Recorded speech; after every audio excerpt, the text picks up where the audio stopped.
Terlibat pertikaian, seorang pelajar terluka.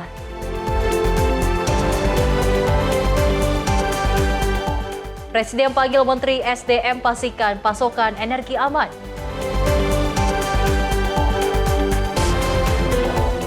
Petugas haji dan jemaah haji Indonesia diapresiasi Arab Saudi.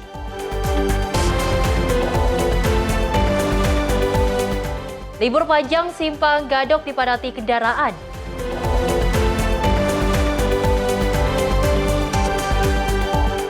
Trump tiba di Beijing disambut Wapres Han Zheng.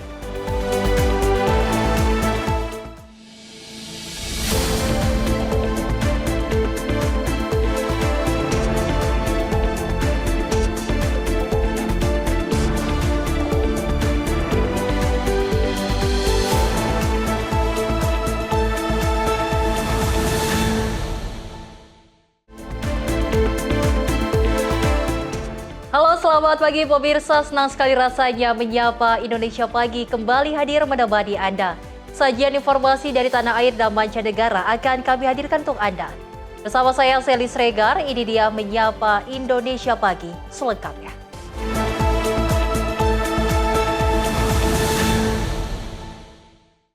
Kita awali informasinya pemirsa, di mana aparat Polsek Grogol Petamburan Jakarta Barat memastikan pelajar yang terluka akibat sebetan senjata tajam dan viral di media sosial bukan korban pembegalan. Menurut petugas, pelajar ini merupakan korban pertikaian antara pelajar. Viral terkait dugaan begal di kawasan Jalan Satria dekat terminal dan stasiun Grogol, Jakarta Barat. Dari hasil penyelidikan, polisi menunjukkan insiden yang juga terjadi pada Kamis malam 7 Mei 2026 lalu merupakan pertikaian antar dua kelompok pelajar yang saling serang menggunakan senjata tajam. Menurut polisi, kelompok pelajar itu awalnya berkumpul untuk nongkrong di depan stasiun Grogol, namun situasi berubah saat muncul kelompok lain yang diduga hendak menyerang. Kepanikan terjadi saat kelompok pelajar berusaha melarikan diri, namun sebagian dari mereka tetap dikejar hingga terjadi penyerangan di Jalan Satria. Akibat kejadian ini, seorang pelajar berinisial AN mengalami luka serius akibat sabetan senjata tajam jenis celurit dan juga sempat menjalani perawatan intensif di Rumah Sakit Sumber Waras. Polisi menyebut kondisi korban kini berangsur membaik. Sementara itu, hilangnya motor Honda EDV milik salah satu pelajar sempat memunculkan dugaan aksi begal. Namun kendaraan itu kini sudah ditemukan polisi di wilayah Tambora, Jakarta Barat. Kondisi sepeda motor ditinggalkan di sebuah gang. Polisi hingga kini masih menyelidiki siapa yang membawa motor tersebut dari lokasi kejadian. Jadi kejadian ini ada konflik antara dua kelompok pelajar yang menyebabkan terjadinya penyerangan yang terjadi di Jalan Satria. Jadi kita juga kita juga sudah dapatkan untuk BB motornya yang waktu pada saat kejadian hilang. Kita juga sudah dapatkan BB motornya dan juga kita juga sudah minta keterangan para saksi dan korban dan pihak-pihak yang terkait. Mereka mengambil jalur damai untuk kejadian ini. Jadi kami di sini mau meluruskan itu bukan kejadian begal, ya, jadi itu tadi untuk kelompok antar dua pelajar yang bertikai. Orang tua pemilik motor Sugiarto menyebut anaknya bukan korban utama, melainkan berusaha menolong korban yang sudah terluka.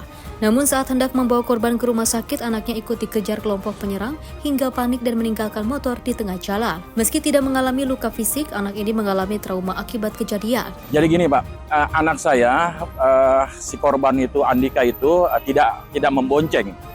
Jadi pada saat si Andika itu terluka, anak saya baru membonceng gitu Pak. Jadi anak saya tidak membonceng Andika Pak. Jadi menolong lah di saat Andika sudah terluka. Itu aja Pak. Iya, rencana begitu, tapi dikejar-kejar Pak. Dikejar-kejar, yang namanya dikejar anak segitu panik Pak ya. Kebetulan pada saat di depan RSJ itu kan ada ditutup. Nah itu macet gitu, langsung dilempar, motornya dilepas gitu Pak, kabur. Karena kan namanya anak segitu takut Pak, ya, senjata tajam mudah gitu. Jadi mungkin berpikir ya, yang penting dia selamat dulu lah, masalah motor gimana ntar. Makanya saya juga alhamdulillah motor sudah diketemukan dan dikembalikan secara langsung kepada saya dari jajaran Polsek dan Indra. Polsek Grogol Petamburan akan meningkatkan patroli dan juga langkah pencegahan untuk mencegah tawuran pelajar dan kekerasan jalanan terulang kembali. Dari Jakarta, jurnalis Simpo TV melaporkan. Pemirsa, dua remaja putus sekolah diduga terlibat dalam sindikat pencurian sepeda motor di Kota Medan, Sumatera Utara. Kedua tersangka mengaku sudah 5 kali melakukan aksi pencurian sepeda motor di wilayah hukum Polsek Medan Baru. Remaja berinisial GR dan AAP nekat menggasak sepeda motor trail di areal parkir rumah kos-kosan di Jalan Sei Muara Medan, Sumatera Utara. Aksi kedua pelaku yang masih berusia 16 tahun ini terekam kamera CCTV yang terpasang di kos tersebut. Dalam menjalankan aksinya, satu pelaku berperan sebagai eksekutor, masuk ke halaman rumah kos-kosan. Sementara satu pelaku lain yang menunggu di luar untuk memantau lokasi. Dalam hitungan detik, sepeda motor trail berhasil dibawa kabur pelaku. Tidak butuh waktu lama, petugas dari unit Reskrim Polsek Medan Baru berhasil menangkap kedua tersangka saat berada di salah satu lokasi hiburan malam di Jalan Kapten Muslim Medan, Sumatera Utara. Kapolsek Medan Baru Kompol Bambang Huta Barat pada Rabu sore mengatakan, kedua pelaku yang merupakan remaja putus sekolah ini diketahui telah 5 kali melakukan aksi pencurian sepeda motor.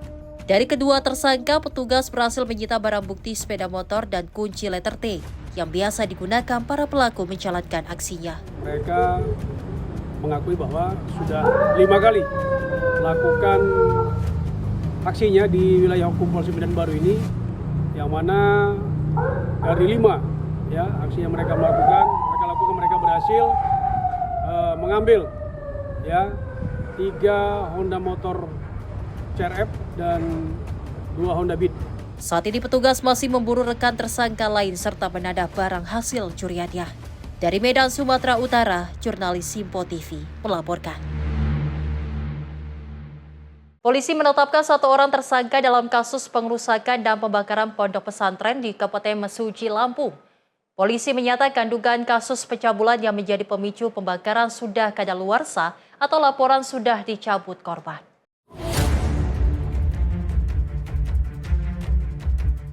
Satuan Reserse Kriminal Polres Mesuji menetapkan AN sebagai tersangka dalam kasus pengerusakan dan pembakaran pondok pesantren Nurul Jadid di Kecamatan Mesuji Timur, Kabupaten Mesuji, Lampung. Tersangka diamankan saat diduga melakukan aksi pembakaran di lokasi kejadian, beserta barang bukti gelas air mineral berisi BBM Pertalite. Polisi juga telah menyita sejumlah barang bukti dari lokasi kejadian guna keperluan proses penyidikan. Terkait pemicu aksi, polisi mengungkap bahwa sebelumnya beredar dugaan tindak pencabulan yang dilakukan oleh pengasuh pondok pesantren pada tahun 2022 dan baru dilaporkan tahun 2025. Perkara tersebut disebut telah dinyatakan kadaluarsa dan pihak korban telah mencabut laporan di Polres Mesuji pada tahun 2025. Permasalahan yang terjadi pengerusakan dan pembakaran yang dilakukan oleh warga sampai saat ini kasus masih terus berjalan. Untuk yang kami amankan baru 1 orang, itu nanti tentunya akan terus dikembangkan. Terkait barang-barang bukti yang diamankan, itu ada beberapa pecahan asbes, kaca. Kebetulan juga salah satu yang kita amankan ini pada saat diamankan dia membawa 1 gelas air mineral berukuran 200 ml yang berisi bahan bakar Pertalite yang didapatkan atau diambil dari motor pelaku. Pemicunya tentu saja dengan kejadian tahun sebelumnya, yaitu pada tahun 2025 sempat ada konflik antara masyarakat dengan Ponpes yang telah disepakati, yaitu salah satunya kiai tersebut harus meninggalkan Ponpes tersebut. Dan sebelum kejadian, masyarakat mendapati kiai tersebut pulang kembali ke Ponpes. Yang ketika kami tanyakan dengan kiai tersebut, jawaban dari kiai tersebut adalah karena beliau kangen dengan cucunya sehingga ingin bertemu. Nah, untuk asustilanya, karena itu merupakan delik aduan pada tahun 2025, kurang lebih tepatnya pada bulan April, memang dilaporkan kiai tersebut melakukan pencabulan. Tetapi menurut pasal 74 KUHP lama, itu daluarsa suatu kasus ialah 6 bulan. Kalau di luar negeri 9 bulan. Dan untuk kejadian yang dilaporkan pada tahun 2002, sehingga ahli berpendapat bahwa kasus tersebut daluarsa. Tetapi juga karena merupakan delik aduan, pelapor itu akhirnya mencabut laporan sehingga kasus tersebut penyelidikannya dihentikan. Penyidik menegaskan proses hukum akan terus berjalan untuk mengungkap secara tuntas peristiwa pengerusakan dan pembakaran ini. Dari Mesuji Lampung, jurnalis Sinpo TV melaporkan. Satuan Reserse Narkoba Polres Bogor mengamankan ratusan orang yang menjadi bandar sekaligus pengguna dan pengedar narkoba yang beroperasi di wilayah Kabupaten Bogor, Jawa Barat. Petugas mengamankan barang bukti ganja, sabu, obat keras, serta miras ilegal.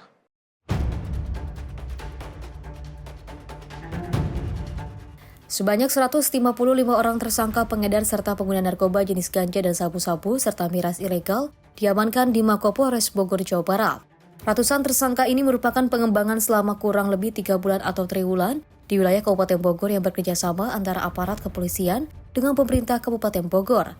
155 tersangka ini diciduk di beberapa tempat berbeda di wilayah Kabupaten Bogor dengan berbeda peran, di antaranya pengedar dan juga pemakai narkoba. Kapolres Bogor AKBP Wika Ardi Lestanto mengatakan kegiatan ini sekaligus menjadi momentum pelantikan Kasat Narkoba yang baru dari AKP Bagus Aji kepada AKP Maulana. Di mana terdapat total 113 kasus yang dapat diungkap selama periode tersebut dengan total tersangka keseluruhan 155 orang. Adapun dari 155 orang tersebut terdapat tersangka laki-laki sebanyak 149 dan 6 tersangka perempuan. Adapun rincian per jenis kasus, untuk kasus terkait sabu terdapat 48 tersangka, untuk ganja 5 tersangka, kemudian untuk sinte 23 tersangka, dan OKT itu mencapai 79 tersangka. Sejak Januari hingga Mei 2026 terdapat 113 kasus yang berhasil diungkap dengan jumlah tersangka sebanyak 155 orang. Dari 155 tersangka, 149 laki-laki dan 6 perempuan, kasus yang diungkap didominasi penyalahgunaan obat keras tertentu dengan 79 tersangka. Disusul kasus sabu 48 tersangka, tembakau sintetis 23 tersangka, dan ganja 5 tersangka. Para tersangka menggunakan modus terputus dalam mendistribusikan barang haram antara pengedar dengan pengguna tidak saling kenal. Koordinasi pimpinan daerah, kurang lebih 1 bulan yang lalu kita melaksanakan rapat gabungan untuk menindaklanjuti terkait peredaran narkotika dan obat-obatan terlarang yang ada di Kabupaten Bogor. Nah, ini menunjukkan peran aktif, komitmen bersama pemerintah Kabupaten Bogor bersama Polres Bogor, bahwa kami pemerintah Kabupaten Bogor, Polres Bogor tidak diam. Ini bukan akhir, tetapi Satgas yang kami bentuk bersama tentunya akan terus bekerja untuk menuntaskan narkotika dan obat-obatan terlarang yang ada di Kabupaten Bogor. Dan salah satu wujud komitmen kami pemerintah Kabupaten Bogor adalah akan memberikan sanksi yang tegas sesuai ketentuan peraturan kepegawaian terkait menyangkut salah satu aparatur sipil negara yang diketemukan terindikasi menggunakan narkotika dan obat-obatan terlarang. Petugas mengamankan barang bukti 1,5 kg sabu, 2,9 kg ganja, 1,8 kg tembakau sintetis, 50.228 butir OKT, serta 9.468 botol minuman keras ilegal. Jika dirupiahkan nilainya mencapai kurang lebih 3 miliar dan juga diperkirakan berhasil menyelamatkan sekitar 50.000 jiwa. Para tersangka kasus narkotika dijerat pasal 114 ayat 1 Undang-Undang Nomor 35 Tahun 2009 tentang narkotika dengan ancaman pidana minimal 5 tahun hingga maksimal 20 tahun penjara serta denda 1 miliar sampai 3 miliar rupiah. Sementara tersangka kasus OKT dikenakan pasal 435 dan pasal 436 ayat 2 Undang-Undang Nomor 17 Tahun 2023 dengan ancaman hukuman 5 hingga 12 tahun penjara dan denda maksimal 5 miliar rupiah. Dari Bogor, Jawa Barat, jurnalis Sinpo TV melaporkan.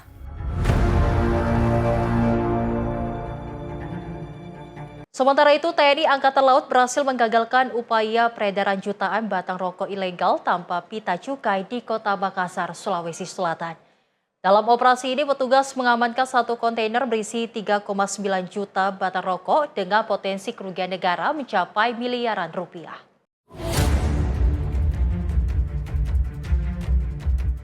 Tim Naval Region 6 Quick Response Komando Daerah Angkatan Laut 6 bersama dengan Bea Cukai Makassar mengamankan kontainer berisi 3,9 juta batang rokok ilegal hendak keluar dari dermaga Pelabuhan Soekarno-Hatta ke salah satu gudang jasa angkutan di Jalan Sarapo, Kecamatan Wajo, Kota Makassar, Sulawesi Selatan. Komandan Kodaira 6, Laksamana Muda Andi Abdul Aziz mengatakan operasi gabungan ini dilakukan bersama kantor wilayah Bea Cukai Sulawesi bagian selatan. Petugas mengamankan satu unit kontainer bernomor polisi DD 8010 SY berisi 244 karton rokok ilegal tanpa pita cukai dengan total mencapai 3.904.000 batang yang diselundupkan dari Surabaya menuju Makassar. Pengungkapan kasus ini berawal dari hasil pengamatan intensif tim gabungan terhadap aktivitas mencurigakan di kawasan Pelabuhan Soekarno-Hatta, Makassar.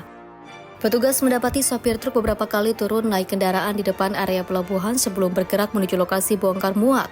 Kemudian mobil kontainer bergerak menuju gudang jasa angkutan barang di Jalan Sarapo, Kecamatan Wojo, Makassar. Saat dilakukan pemeriksaan mendalam, petugas menemukan ratusan karton rokok tanpa pita cukai resmi. Dalam proses pemeriksaan, petugas Bea Cukai juga sempat mendapat perlawanan dari oknum buruh bongkar muat hingga menyebabkan kerusakan kamera dokumentasi milik petugas. Kita mendapati adanya peredaran rokok ilegal tanpa cukai yang melewati laut yang turun di dermaga Soekarno-Hatta, di mana kapal yang mengangkut berasal dari Surabaya. Nah, ini yang kita laksanakan pengamanan saat ini dengan Kanwil Bea Cukai. Dengan luasnya wilayah ini dihadapkan dengan kemampuan unsur patroli kami dan unsur personil quick response kami sangat terbatas, sehingga kami bekerja sama dengan seluruh aparat terkait dan masyarakat setempat, termasuk masyarakat di pulau-pulau, untuk membantu kami memberikan informasi-informasi apabila ada kegiatan yang dicurigai di wilayah perairan mereka, sehingga kami bisa terkonsentrasi langsung menuju tempat tersebut untuk melaksanakan pengawasan, pemeriksaan, dan penindakan. Dari hasil penindakan ini, total nilai barang ilegal diperkirakan mencapai 5,79 miliar rupiah dengan potensi kerugian negara sebesar 3,77 miliar rupiah. Saat ini seluruh barang bukti telah diamankan di Mako Kodirel 6 dan selanjutnya akan diserahkan ke Bea Cukai Sulawesi bagian selatan untuk proses penyelidikan lebih lanjut terkait dengan jaringan distribusi rokok ilegal tersebut. Dari Makassar, Sulawesi Selatan, jurnalis Simpo TV melaporkan. Pemirsa, dijanjikan kerja di restoran. Dua remaja putri yang masih berusia 15 tahun diduga menjadi korban prostitusi di tempat Medan. 4 pelaku berhasil diamankan saat menjual kedua korban kepada pria hidung belang.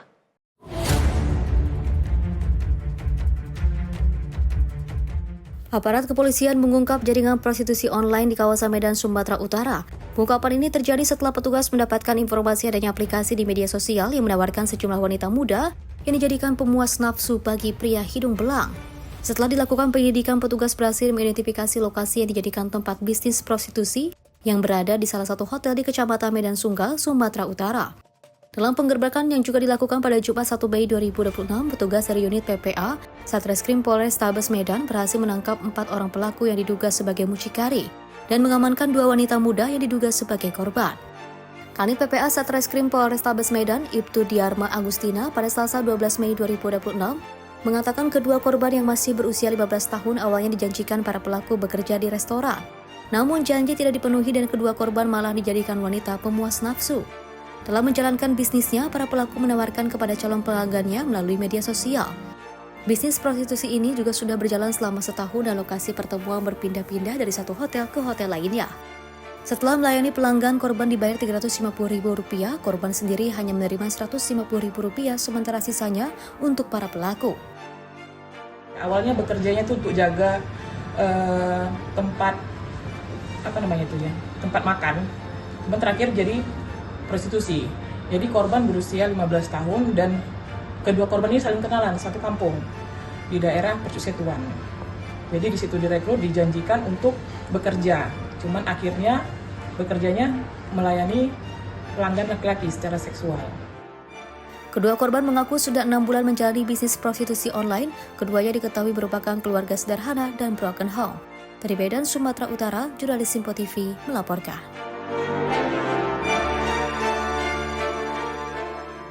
Informasi lainnya pemirsa, di mana dua pengendara sepeda motor mengalami luka berat setelah kendaraan bak terbuka atau pick-up menabraknya di Jalan Raya Puncak Bogor.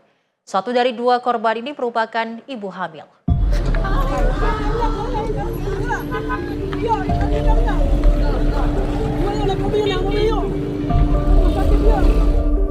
Beginilah video detik-detik terjadinya kecelakaan antara pickup dan dua sepeda motor di Jalan Raya Puncak, Megabendung, Kabupaten Bogor. Video ini viral di media sosial. Dua pengendara sepeda motor mengalami luka berat setelah terlibat kecelakaan. Kecelakaan bermula saat pickup dengan nomor polisi F8862YD tiba-tiba oleng ke kanan saat mendahului kendaraan di depannya, sehingga menyenggol sepeda motor Vespa dan sepeda motor lainnya yang dikendarai sepasang suami istri. Mau arah ke puncak, saya tadi melihat mobil pickup dari arah bawah mau menuju ke puncak, terus yang korban itu pakai motor, Pak. Berapa orang? 2 orang, yang satu lagi hamil. Itu motor dari mana? Dari arah puncak, yang mobil dari Gadok mau ke arah puncak, terus pickupnya nyalip, terus itu jalan keadaan sepi, nggak macet kayak gini. Kalau ini kan rada macet.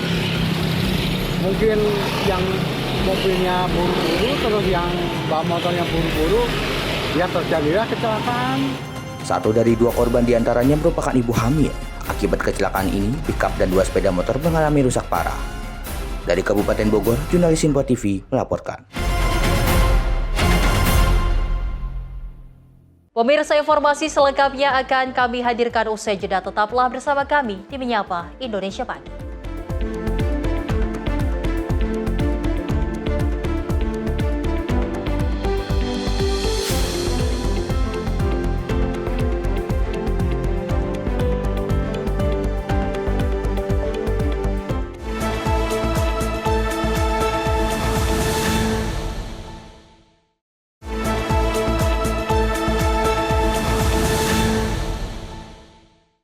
Terima kasih pemirsa, Anda kembali menyaksikan Menyapa Indonesia Pagi. Di mana Presiden Prabowo Subianto mengungkap dampak nyata dari rumitnya birokrasi perizinan di Indonesia. Salah satunya menyangkut pasokan gas untuk rumah sakit yang sempat terganggu hanya karena persoalan administrasi. Di Indonesia sering perizinannya lama sekali dan banyak sekali. Kadang-kadang ada yang nggak masuk akal. Presiden Prabowo Subianto meluapkan kekecewaannya terhadap kerumitan regulasi perizinan di Indonesia yang dinilai menghambat sektor krusial. Salah satu yang menjadi sorotan tajam adalah sulitnya proses impor gas untuk kebutuhan medis di rumah sakit. Prabowo mengungkapkan hambatan birokrasi ini telah menyebabkan pasokan gas di sejumlah rumah sakit menipis. Menurutnya, masalah ini bukan sekedar urusan administratif, melainkan menyangkut nyawa masyarakat. Ia menilai regulasi yang ada seringkali tumpang tindih dan tidak efisien sehingga merugikan pelayanan publik. Di Indonesia sering perizinannya lama sekali dan banyak sekali. Saudara sekalian, perizinan kadang-kadang ada yang nggak masuk akal, ya. Saya monitor ya masalah import, kalau tidak salah gas ya, untuk rumah sakit. Dipersoalkan ini itu akhirnya suplai gas kita sangat tipis untuk rumah sakit. Hanya soal izin-izin. Tim redaksi Simpo TV melaporkan. Masih dari Presiden Prabowo Subianto, pemirsa, yang memanggil Menteri SDM Bahlil Lahadalia di Istana Merdeka untuk membahas kondisi pasokan energi nasional. Pertemuan tersebut juga membahas evaluasi penataan izin usaha pertambangan di sejumlah wilayah. Presiden Prabowo Subianto menggelar pertemuan dengan Menteri ESDM Bahlil Lahadalia serta sejumlah Menteri Kabinet Merah Putih di Istana Merdeka Jakarta pada Selasa 12 Mei 2026. Dalam agenda tersebut, pemerintah membahas kondisi terkini sektor energi nasional. Usai pertemuan, Bahlil memastikan pasokan energi nasional dalam kondisi aman. Ia melaporkan kesiapan stok bahan bakar minyak, LPG, dan minyak mentah yang seluruhnya berada di atas standar minimum nasional. Selain isu energi, Bahlil juga melaporkan perkembangan evaluasi izin usaha pertambangan, termasuk yang berada di kawasan hutan dan wilayah yang belum dimanfaatkan optimal. Saya melapor kepada Bapak Presiden terkait dengan kesiapan untuk BBM kita sampai dengan hari ini, maupun LPG maupun crude, semua di atas standar minimum nasional. Jadi insya Allah nggak ada masalah.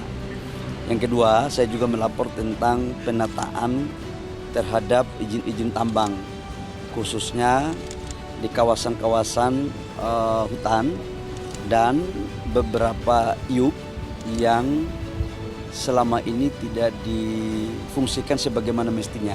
Artinya sudah punya IUP, izinnya sudah lengkap, tapi nggak pernah dijalankan. Ini sudah Bapak Presiden menginstruksikan sejak 1 bulan lalu, 2 bulan lalu kalau tidak salah, untuk dilakukan evaluasi.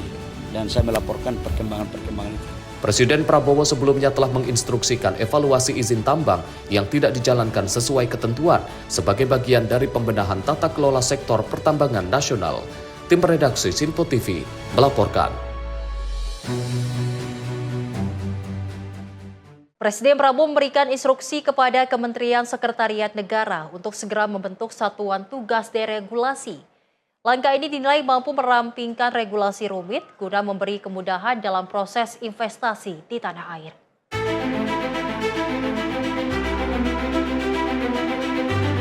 Presiden Prabowo Subianto meminta Menteri Sekretaris Negara Prasetyo Hadi segera membentuk Satgas Deregulasi untuk memberikan akses kemudahan terhadap investasi saat ini. Prabowo melihat Indonesia belum 100% memberikan akses cepat seperti negara tetangga mengenai perilisan izin usaha. Hal ini disampaikan Prabowo saat memberikan pidato dalam penyerahan hasil Satgas penertiban kawasan hutan di kantor Kejaksaan Agung pada Rabu siang. Adapun langkah ini disorot langsung oleh Presiden usai melihat banyaknya aturan turunan yang bermunculan meskipun proses penyederhanaan regulasi telah dilakukan.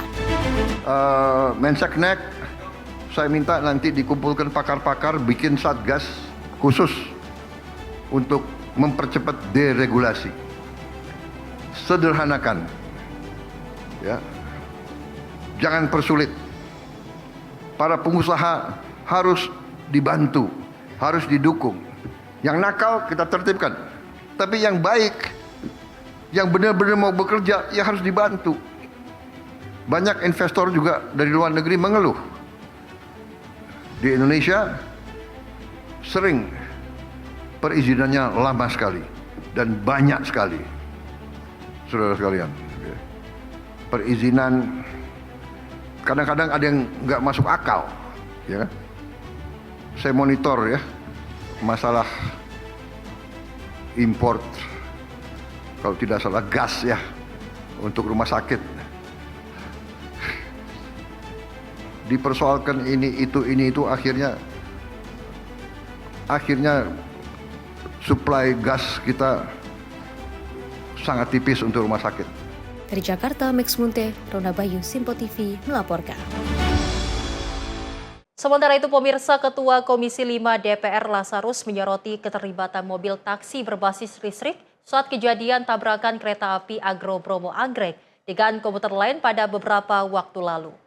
Lazarus menilai lintasan kereta api memiliki medan magnet besar, sehingga berpotensi membahayakan kendaraan khususnya mobil listrik. Keterlibatan taksi berbasis listrik menjadi sorotan publik saat terjadinya tragedi tabrakan kereta api Agro Bromo Anggrek dengan komuter lain pada bulan April lalu. Dalam kejadian ini, pihak kepolisian memanggil perusahaan mobil listrik tersebut untuk mengevaluasi perihal standar operasional prosedur atau SOP. Menyoroti hal itu, Ketua Komisi 5 DPR, Lazarus menilai lintasan kereta api memiliki medan magnet besar sehingga berpotensi membahayakan kendaraan, khususnya mobil listrik. Menurutnya resiko ini juga dapat dialami kendaraan konvensional dalam kondisi tertentu. Oleh karena itu, ia menghimbau seluruh masyarakat agar tidak memaksakan diri menerobos perlintasan sebidang saat kondisi belum benar-benar aman. Ya, pertama memang harus di kesadaran masyarakat sendiri gitu loh. Kita ini kan satu masalah kita nih. Ada kesempatan nyelonong, padahal taruhannya nyawa. Itu kereta api, rel kereta api itu mengandung medan magnet listrik yang sangat besar. Apalagi khusus untuk mobil-mobil listrik. Saya coba komunikasi ya dengan teman-teman produsen mobil listrik. Nanti mungkin dari Korlantas bisa jelaskan. Mobil listrik itu jauh lebih berbahaya melintasi rel kereta api. Karena rel kereta api itu mengandung medan magnet yang sangat tinggi sekali dan itu bisa bikin mesin mobil mati di tengah jalan. Jangankan mobil listrik, mobil konvensional saja mesinnya bisa mati kalau kena medan magnet yang sudah terlalu dekat ke posisi arah mobil. Jadi sangat berbahaya lintasan sebidang ini kalau coba-coba masyarakat mau menerobos. Himbauan saya, jangan memaksakan diri di lokasi lintasan sebidang. Dipastikan aman dulu baru lewat. Tidak aman jangan lewat. Kalau tidak nyawa taruhan. Dari Jakarta, Fahrizal, Dava Rizkiano, Sinpo TV melaporkan. Imbas viralnya pengadaan sepatu program Sekolah Rakyat, Menteri Sosial Saifullah Yusuf membebas tugaskan 2 pejabat Kemensos. Langkah tegas ini diambil untuk mempermudah proses evaluasi dan investigasi. Saifullah Yusuf atau Gus Ipul memutuskan membebas tugaskan 2 pejabat, yaitu Kepala Bagian Layanan Pengadaan Barang dan Jasa selaku pejabat pembuat komitmen, serta Kepala Subbagian Perlengkapan Barang Milik Negara. Keputusan ini diambil untuk mempermudah proses evaluasi dan investigasi terkait pengadaan barang dan jasa, khususnya sepatu untuk siswa sekolah rakyat yang viral di media sosial. Gus Ipul juga menugaskan Inspektur Jenderal Kemensos untuk melakukan proses investigasi secara menyeluruh, serta meminta Sekretaris Jenderal melakukan rasionalisasi anggaran pengadaan tahun 2026 dan memperkuat tim pengadaan agar bekerja secara transparan dan akuntabel. Kami juga sebelumnya telah melakukan konsultasi kepada KPK, ya, secara informal juga sesungguhnya kami sebelumnya melakukan konsultasi dengan kejaksaan dan kepolisian, yang semuanya itu tentu dalam rangka supaya kita bisa melakukan pengadaan barang dan jasa secara akuntabel, transparan, dan bisa diterima sebagai sebuah pengadaan yang bersih dari korupsi. Langkah ini menjadi evaluasi secara menyeluruh di lingkungan kerja Kemensos, agar kedepannya proses pengadaan barang dapat transparan dan terhindar dari hal menyimpang.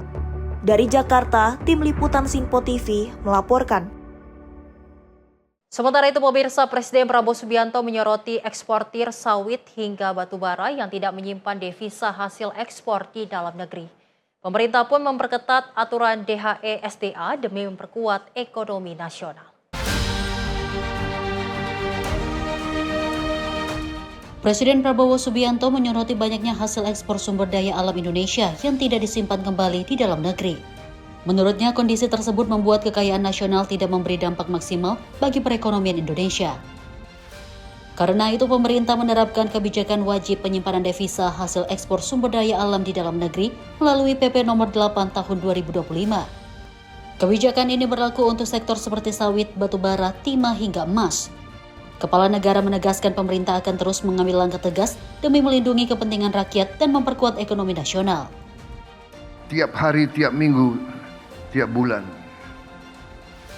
kelapa sawit kita diekspor, hasil ekspornya tidak ditaruh di Indonesia. Perjuangannya berat, tapi kita melaksanakan dengan berani dan dengan optimis dan dengan kemajuan. Ya, dengan kemajuan. Saudara-saudara, saya kira saya tidak akan panjang lebar, tapi ini semua adalah bukti kepada rakyat, dan saya kira di hari-hari yang akan datang kita juga akan terus memberi bukti ke rakyat dan akan melaporkan ke rakyat langkah-langkah yang kita ambil. Kita akan buktikan ke rakyat sampai tahun depan. Saudara-saudara, saya kira dunia akan kaget bangkitnya bangsa Indonesia. Presiden optimistis Indonesia dapat bangkit dan menunjukkan kemajuan besar dalam beberapa tahun ke depan. Tim redaksi Sinpo TV melaporkan. Presiden Prabowo Subianto mengaku menerima laporan mengenai temuan uang senilai 39 triliun yang diduga berkaitan dengan koruptor dan pelaku kriminal. Menurutnya, dana tersebut mengendap di rekening perbankan tanpa kejelasan pemilik maupun pengelolanya. Ya, saya katakan kalau sudah sekian tahun tidak diurus dan sudah 1 tahun kita umumkan, nggak ada yang datang, ya sudah, pindahin untuk rakyat. Presiden Prabowo Subianto mengatakan dirinya mendapat laporan soal temuan uang tidak jelas dari koruptor dan pelaku kriminal senilai 39 triliun rupiah. Ia menyebut uang koruptor ini menganggur di rekening perbankan. Bahkan Prabowo menduga para koruptor atau kriminal itu kabur ke luar negeri dan meninggalkan uang tersebut. Prabowo berkelakar bahwa uang menganggur ini ditinggalkan koruptor dan tidak diambil oleh istri-istri mudanya. Maka dari itu ia menegaskan uang tersebut nantinya akan digunakan untuk kepentingan rakyat Indonesia. Saya juga dapat laporan bahwa juga ada kurang lebih 39 triliun uang-uang yang tidak jelas. Para koruptor atau para kriminal itu mungkin entah sudah lari dari Indonesia atau sudah meninggal, uangnya ketinggalan di rekening nggak jelas, ya kan? Mungkin dia banyak istri muda atau piaraan-piaraan, jadi istri-istrinya, ahli warisnya nggak tahu bahwa dia punya uang di bank-bank tersebut. Sudah sekian tahun tidak diurus, ya saya katakan kalau sudah sekian tahun tidak diurus, dan sudah 1 tahun kita umumkan, nggak ada yang datang, ya sudah, pindahin untuk rakyat. Tim redaksi Sinpo TV melaporkan. Masih dari Presiden Prabowo Subianto, pemirsa, yang mengaku sedih dan kecewa dengan adanya aksi penyalahgunaan anggaran benih untuk meningkatkan produksi pangan nasional. Menurutnya, aksi tersebut merusak kesejahteraan para petani di Indonesia. Kalau kita mau menegakkan kebenaran, kadang-kadang kita harus keras. Keras dalam menegakkan disiplin. Presiden Prabowo Subianto menyesalkan adanya dugaan penyalahgunaan anggaran pengadaan benih pertanian yang seharusnya digunakan untuk meningkatkan kualitas produksi pangan nasional. Menurutnya, pemerintah telah mengalokasikan anggaran besar guna memastikan para petani memperoleh benih unggul. Namun berdasarkan pemantauan yang dilakukan bersama Menteri Pertanian, Andi Amran Sulaiman, ditemukan indikasi penggunaan benih berkualitas rendah.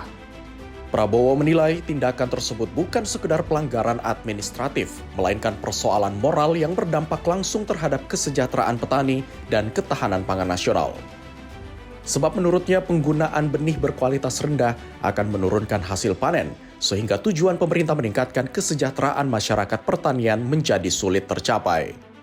Ia menegaskan bahwa pemerintah tidak akan ragu mengambil langkah tegas untuk menegakkan disiplin dan memastikan anggaran negara benar-benar digunakan sesuai tujuan. Saya sedih kadang-kadang.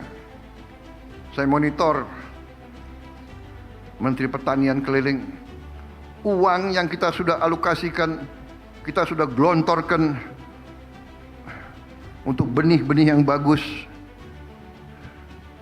Mungkin si petugas mengira tidak akan diperiksa, dicari benih yang tidak bagus. Ini dosa kemanusiaan. Kalau benih tidak bagus, hasil tanaman tidak bagus. Bagaimana kita mau sejahtera?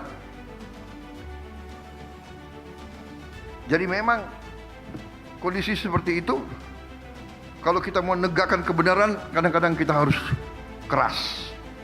Keras dalam menegakkan disiplin. Tim redaksi Sinpo TV melaporkan. Pemirsa, informasi menarik lainnya akan kami hadirkan usai jeda. Tetaplah bersama kami di Menyapa Indonesia Pagi.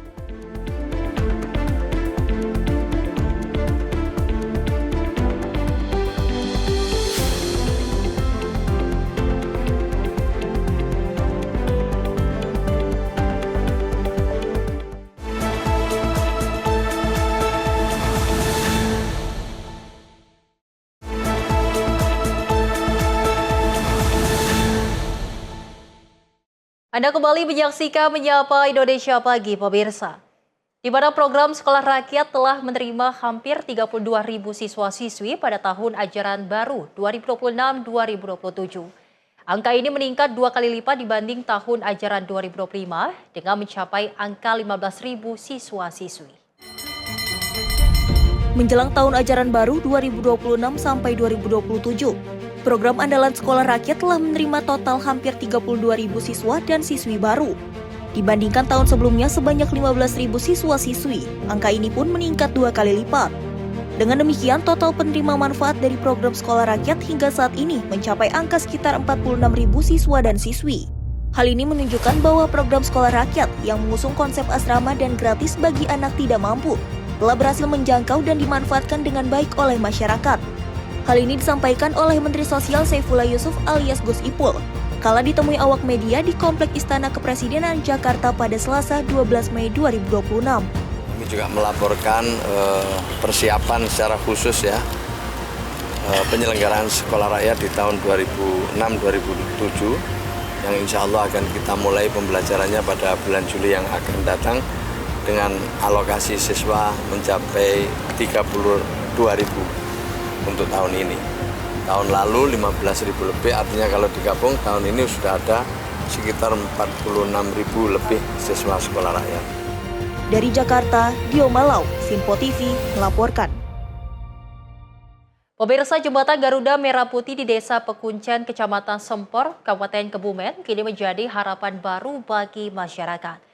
Kehadiran jembatan program inisiasi Presiden Prabowo Subianto mempermudah akses warga dan mendorong pertumbuhan ekonomi desa.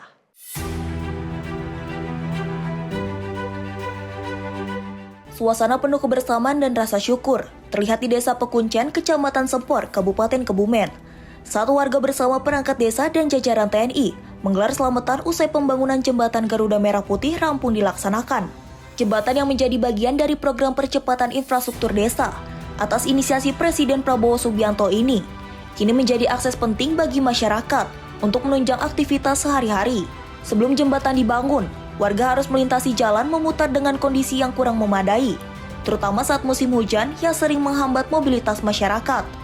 Kehadiran jembatan Garuda Merah Putih kini mempermudah akses transportasi warga, distribusi hasil pertanian, serta membantu anak-anak menuju sekolah dengan lebih cepat dan aman. Kepala Desa Pekuncen, Hastoro Nugroho, menyampaikan apresiasi dan terima kasih kepada Presiden Prabowo Subianto dan TNI Angkatan Darat yang telah membantu mewujudkan pembangunan jembatan tersebut. Kehadiran jembatan Garuda Merah Putih ini tidak hanya menjadi penghubung antar wilayah, namun juga menjadi simbol harapan baru, semangat gotong royong dan pendorong pertumbuhan ekonomi masyarakat Desa Pekuncen. Tim redaksi Sinpo TV melaporkan. Dan pemirsa, dari Kementerian Haji dan Umroh menyatakan penyelenggaraan ibadah haji Indonesia hingga saat ini berjalan lancar. Hingga hari ke-23 operasional haji, lebih dari 146.000 jemaah dan ribuan petugas telah diberangkatkan menuju Arab Saudi.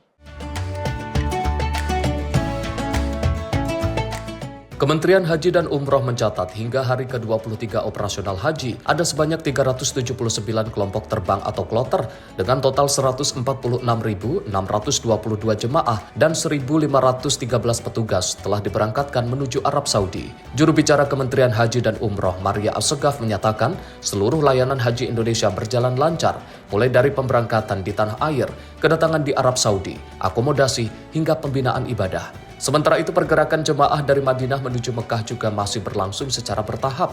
Hingga kini, sebanyak 312 kloter dengan total 120.507 jemaah dan 1.243 petugas telah tiba di kota Mekah. Untuk kedatangan jemaah haji gelombang kedua tercatat 103 kloter dengan 39.388 jemaah dan 413 petugas telah tiba melalui Bandara Internasional King Abdul Aziz, Jeddah.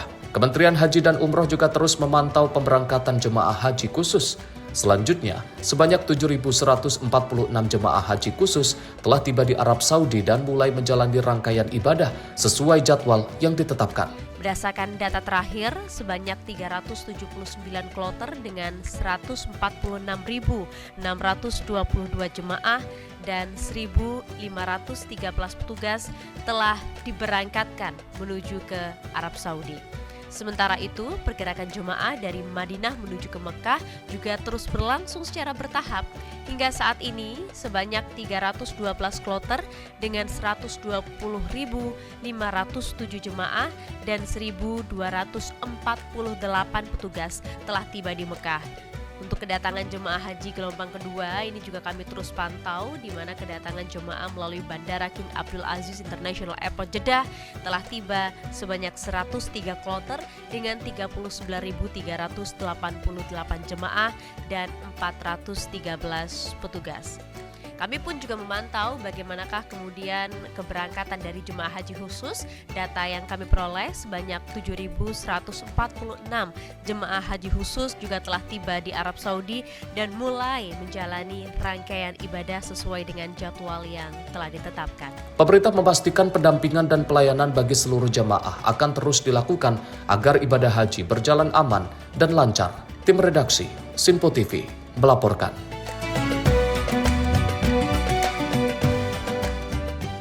Di tengah lautan jemaah haji yang datang ke Tanah Suci tahun ini, terdapat banyak jemaah lansia yang berangkat tanpa pendamping keluarga. Meski harus menjalani ibadah seorang diri, Kementerian Haji dan Umroh memastikan para lansia tetap mendapatkan pendampingan dan pelayanan maksimal dari petugas haji Indonesia.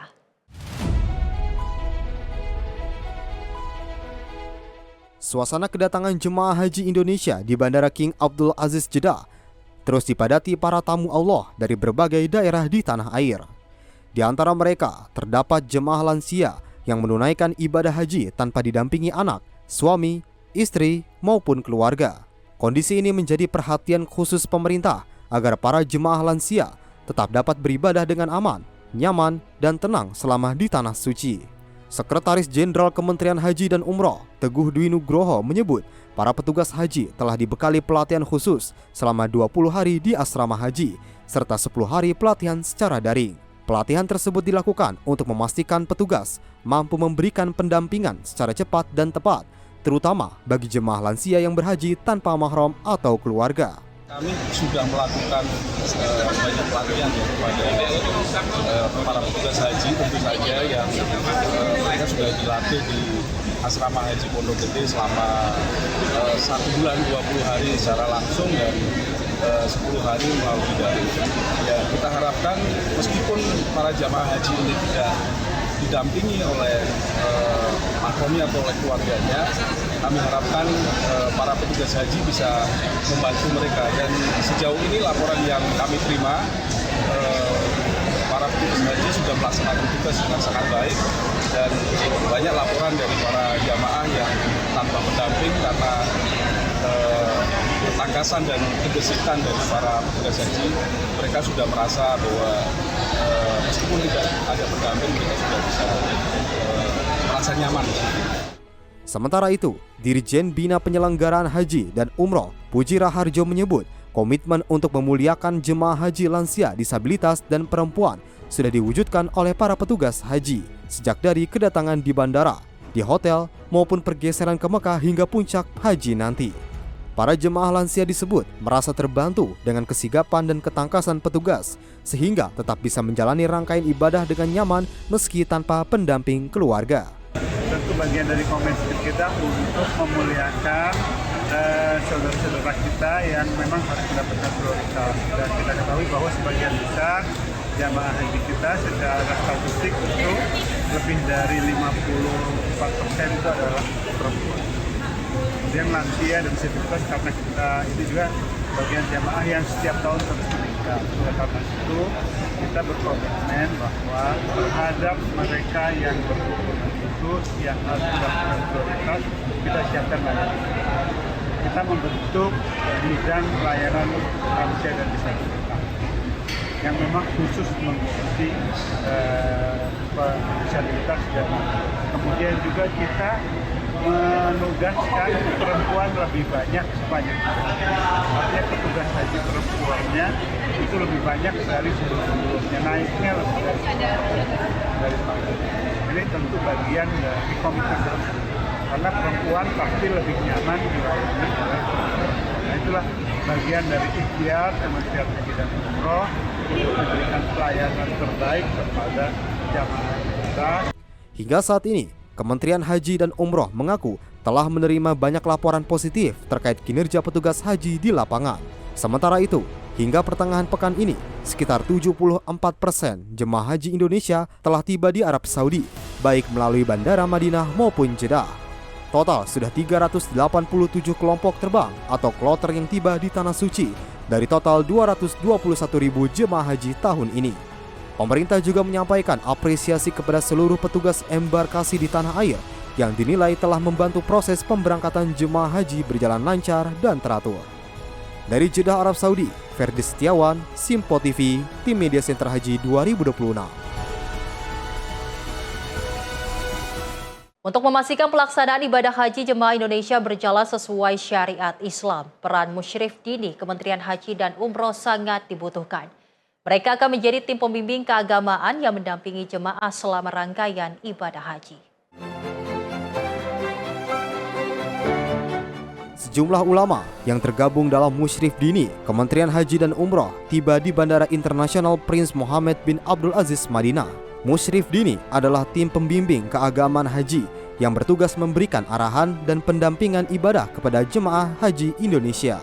Mereka akan memastikan seluruh rangkaian ibadah haji dapat dijalankan sesuai dengan tuntunan syariat Islam, termasuk saat wukuf di Arafah, mabit di Muzdalifah, hingga lempar jumrah di Mina. Musyrif dini juga akan memberikan pendampingan khusus bagi jemaah sakit atau lansia, termasuk dalam pelaksanaan safari wukuf dan ibadah. Musyrif dini itu adalah teman-teman atau para kiai yang berhimpun di dalamnya diangkat oleh Kementerian Haji untuk memberikan nasihat, arah, kebijakan di bidang keagamaan sehingga pelaksanaan haji itu sesuai dengan syariah. Oleh karena itu yang dilaksanakan dalam kebijakan proses seperti murur, tanazul, safari wukuf itu disesuaikan dengan hasil keputusan musyrif dini, yaitu hasil musyawarah dari para kiai lintas ormas di Indonesia memberi keputusan yang nanti menjadi kebijakan dari Kementerian Haji itu. Selain memberikan bimbingan ibadah, musyrif dini juga akan menjadi tempat konsultasi jemaah terkait persoalan fikih haji. Sebelum puncak haji, musyrif dini akan memberikan sosialisasi dan edukasi kepada jemaah, termasuk menjadi penengah apabila terdapat perbedaan pandangan dalam praktik ibadah haji. Salah satu inti dari penyelenggaraan ibadah haji nanti adalah di Armusna. Mulai dari tanggal 8 ya, diawali dengan pelaksanaan ibadah umroh yang menjadi rangkaian ibadah haji dengan desain haji tamattu. Setelah tuntas pelaksanaan ibadah umroh, kemudian kita agak santai dengan pakai pakaian biasa, masuk di tanggal 8, nanti kita bersiap menuju Arafah untuk persiapan wukuf di Arafah. Nah karena itu, jeda antara keberadaan kita di Makkah Al-Mukarramah hingga waktu puncak nanti perlu ada hemat tenaga dan juga hemat fisik. Lebih dari 30 musyrif dini akan ditempatkan di daerah kerja Madinah, Makkah, serta sektor-sektor pelayanan jemaah di Mekah. Dengan kehadiran tim pembimbing keagamaan ini, diharapkan jemaah haji Indonesia dapat menjalankan ibadah dengan tenang, nyaman, dan sesuai dengan tuntunan Islam. Dari Madinah, Arab Saudi, Ferdi Setiawan, Tim Media Center Haji 2026. Kementerian Haji dan Umroh Kerajaan Arab Saudi mengapresiasi jemaah haji asal Indonesia karena dinilai tertib dan mematuhi aturan. Tak heran jika kedatangan jemaah haji di bandara mendapat perhatian dan sambutan yang luar biasa dari otoritas Arab Saudi.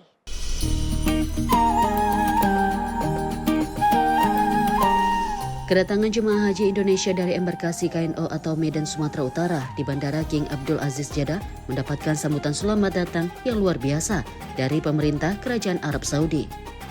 Melalui Kementerian Haji dan Umroh Arab Saudi, para jemaah haji Indonesia mendapatkan bingkisan selamat menarik, seperti diantaranya setangkai bunga mawar, payung, alat mandi, tumbler hingga coklat. Tak jarang sambutan selamat datang dari otoritas Arab Saudi membuat jemaah haji asal Indonesia terharu. Kenapa Bu? Apa yang membuat haru? Ini ya. Sangat terharu sampai kemarin kasih Allah bersyukur. Kepala PPIH Sektor 1 Bandara, Miftahul Huda mengatakan, jemaah Indonesia mendapatkan apresiasi dari Kementerian Haji dan Umroh Arab Saudi karena tertib, patuh dan baik.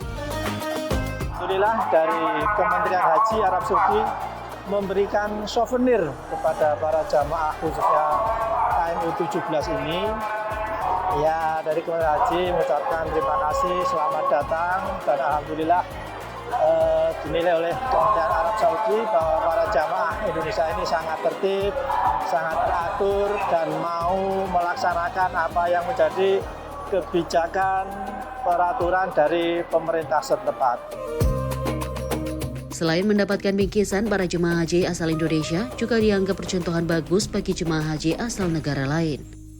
Budaya tertib mudah diatur petugas haji, termasuk selalu patuh terhadap regulasi, membuat jemaah haji Indonesia didokumentasikan oleh Kementerian Haji dan Umroh Arab Saudi. Seperti diketahui, Indonesia menduduki urutan pertama dengan jumlah jemaah haji terbanyak di dunia. Diharapkan citra baik petugas dan jemaah haji Indonesia bisa terjaga dan rangkaian ibadah haji berlangsung sukses dan lancar. Dari Jeddah, Arab Saudi, Ferdi Setiawan, Sinpo TV melaporkan. Sementara itu, pemirsa, 300 kursi roda tiba di Jeddah dalam rangka menunjang layanan pada jemaah haji, khususnya lansia dan disabilitas. Kursi roda baru ini merupakan bantuan dari BSI untuk mendukung para petugas haji di Arab Saudi. Menjelang puncak ibadah haji di Arafah, Musdalifah, dan Mina, salah satu upaya yang dilakukan PPIH Arab Saudi adalah memperkuat layanan bagi jemaah lansia dan disabilitas dengan menambah ratusan kursi roda baru. Guna merealisasikan hal tersebut, Bank Syariah Indonesia atau BSI memberikan bantuan sebanyak 300 unit kursi roda agar dipakai saat di puncak haji di Armusna. Bantuan dari Bank Syariah Indonesia atau BSI tiba di Bandara King Abdul Aziz Jeddah Selasa siang waktu setempat. Bantuan tahap pertama ini datang bersamaan dengan kedatangan jemaah haji kloter Jakarta Bekasi 14 atau JKB 14. Kepala PPIH Dakar Bandara Abdul Basir menjelaskan, kursi roda tersebut akan segera didistribusikan ke berbagai titik pelayanan, terutama di Mekah untuk menunjang persiapan puncak haji di Arafah, Musdalifah, dan Mina atau Armusna. Selain untuk Mekah, sebagian kursi roda juga akan dikirim ke Madinah guna memperkuat layanan kepulangan jemaah haji di akhir masa operasional haji. PPIH juga memastikan bantuan ini baru tahap pertama dan masih akan ada pengiriman tahap berikutnya untuk memenuhi kebutuhan mobilitas jemaah selama puncak haji. Bantuan kursi roda dari BSI sebanyak 300 pieces yang diikutkan dalam penerbangan kloter JKB 14. Kursi roda ini nanti akan kami distribusikan ke Dakar Mekah, utamanya untuk menunjang persiapan puncak haji, wukuf, Arafah, Musdalifah, dan Mina. Dan nanti selanjutnya beberapa di antaranya nanti juga akan kami distribusikan ke Dakar Madinah untuk proses layanan kepulangan haji nantinya. Jamaah yang berhak untuk mendapatkan kursi roda ini kan sifatnya bukan bantuan yang diberikan ya, tapi hanya bantuan untuk menunjang pelaksanaan ibadah saja. Nanti mungkin dari Dakar Mekah akan plotting kursi roda ini ke masing-masing sektor, dan dari masing-masing sektor mungkin nanti akan didistribusikan ke beberapa hotel yang menjadi akomodasi jamaah haji kita di Kota Mekah. Dari Jeddah, Arab Saudi, Ferdi Setiawan, Sinpo TV, Tim Media Center Haji 2026. Kita beralih ke informasi lainnya, pemirsa, di mana Gereja Katedral Jakarta menyiapkan jumlah kursi sebanyak 8.000 bagi para calon jemaat di perayaan ibadah Hari Raya Kenaikan Yesus Kristus. Pelaksanaan kali ini dipastikan tidak melakukan seremoni spesial serta terbuka bagi umum tanpa perlu registrasi seperti Paskah dan juga Natal. Lalu untuk mengetahui jalannya ibadah di Gereja Katedral Jakarta, berikut laporan tim Simpo TV, Max Munte dan juru kamera Mutia Angkiari. Ya pemirsa, Gereja Katedral Jakarta hari ini menyelenggarakan perayaan dari Hari Raya Kenaikan Yesus Kristus, di mana untuk Gereja Katedral Jakarta sendiri ini memang menyelenggarakan sebanyak 4 kali sesi, yaitu pertama pada sesi pertama ini berlangsung hari ini pada pukul 8:30 waktu Indonesia bagian Barat, dan juga nanti sesi kedua pukul 11, dan nanti 2 sesi terakhir yaitu pukul 16:30 sore, dan juga nanti di sesi terakhir ada pukul 7 malam waktu Indonesia bagian Barat. Dari Gereja Katedral Jakarta sendiri ini memang menyiapkan sejumlah antisipasi terkait dengan lahan parkir, kemudian juga antisipasi apabila nantinya dari adanya potensi penumpukan calon jemaat yang hendak melangsungkan ataupun melaksanakan ibadah di Gereja Katedral Jakarta sendiri. Kalau bisa melihat dari data Gereja Katedral Jakarta, untuk hari ini prediksinya ada sebanyak 8.000 jemaat yang akan melangsungkan dari perayaan Hari Kenaikan Yesus Kristus, di mana per sesinya ini jika dikalkulasikan 8.000 total dalam 4 sesi, artinya per sesi ini sebanyak 2.000 jemaat yang akan melaksanakan dari ibadah di Gereja Katedral Jakarta sendiri. Untuk dapat mendengar ataupun meninjau lebih lanjut bagaimana memang pesan dan juga makna dan juga terkait dengan langkah preventif dari Gereja Katedral Jakarta dalam melaksanakan ibadah dari Hari Kenaikan Yesus Kristus di gereja di tempat ini. Saat ini kita sudah bersama dengan Romo Yohanes Diodatus, pastor rekan dari Gereja Katedral Jakarta sendiri. Romo, shalom. Selamat pagi, Romo. Selamat pagi. Mungkin Romo boleh menjelaskan mengenai hari ini bagaimana Gereja Katedral Jakarta merayakan dari Hari Raya Kenaikan Yesus Kristus. Baik, hari ini kami umat Katolik itu merayakan Hari Raya Kenaikan Tuhan Yesus Kristus. Di Gereja Katedral sendiri ada 4 kali misa ya, jam 8:30, jam 11, lalu jam 4:30 dan juga jam 7 malam. 4 kali misa, dan kita tidak ada penambahan kursi seperti Paskah dan Natal. Kalau itu karena misanya biasanya malam Natal hanya 2, malam Paskah hanya 2. Kalau ini 4 kali misa, jadi jumlah umat bisa terurai ya di 4 kali misa tersebut, begitu. Berarti kalau untuk pelaksanaan dari misa hari ini, Romo mengenai apakah dari Gereja Katedral Jakarta memprediksi seperti misa kedua ataupun misa ketiga yang menjadi lonjakan dari jemaat yang nantinya akan hadir, begitu mungkin? Ya.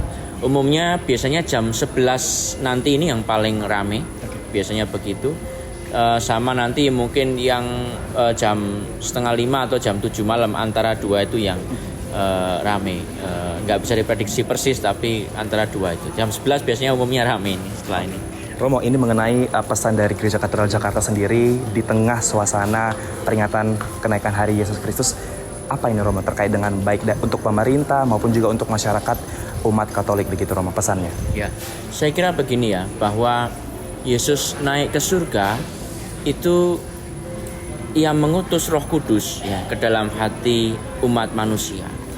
Roh Kudus inilah yang menjadi kompas yang membimbing hidup manusia, begitu ya.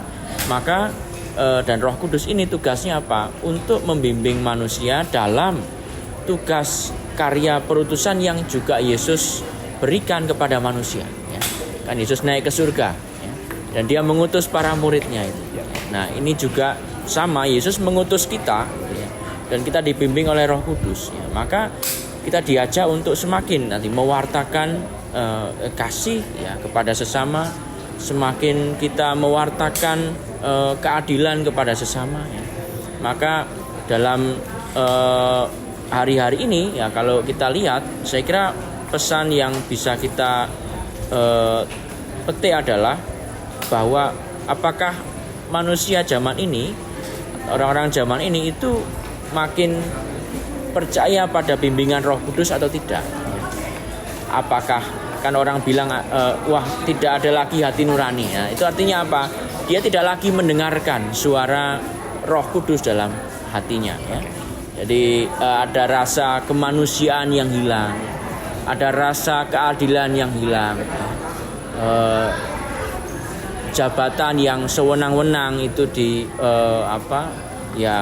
lalu untuk menghakimi, untuk menyakiti orang lain. Nah, ini yang kita rasakan, apakah manusia itu masih mendengarkan bimbingan Roh Kudus atau tidak dalam hidupnya itu. Kalau masih, mestinya ya itu hidup sebagaimana yang Yesus ajarkan. Karena Yesus sudah mengutus kita ini semua. Kita semua diutus sekarang. Yesus naik ke surga, dikatakan ya dia tidak ada lagi tangan, ya pakai tangannya kita manusia. Tidak ada lagi kaki, ya baik kaki kita. Ya ini makna dibalik kenaikan Tuhan. Baik, Romo, terima kasih banyak. Silakan kembali beraktivitas, Romo.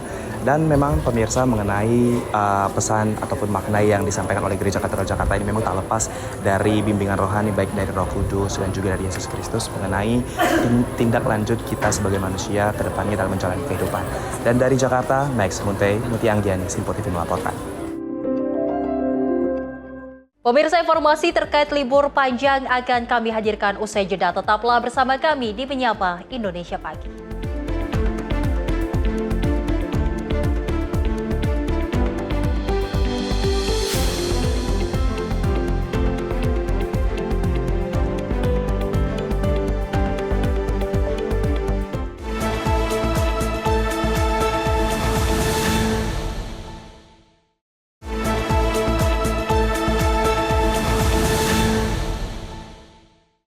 Selamat pagi pemirsa, Anda masih menyaksikan Menyapa Indonesia Pagi. Di mana Bandara Internasional Soekarno-Hatta Tangerang, Banten sejak Kamis pagi 14 Mei 2026 dipadati penumpang yang akan berpergian ke sejumlah kota besar di Indonesia. Masyarakat memanfaatkan libur kenaikan Isa Al-Masih untuk pergi ke sejumlah kota besar. Sejak Kamis pagi, penumpang pesawat terus memadati area counter check-in Terminal 1C Bandara Internasional Soekarno-Hatta, Tangerang, Banten. Penumpang didominasi para anggota keluarga yang membawa anak-anak untuk pergi ke sejumlah kota besar untuk menikmati libur panjang hingga akhir pekan yang dimulai dengan hari peringatan kenaikan Isa Al-Masih.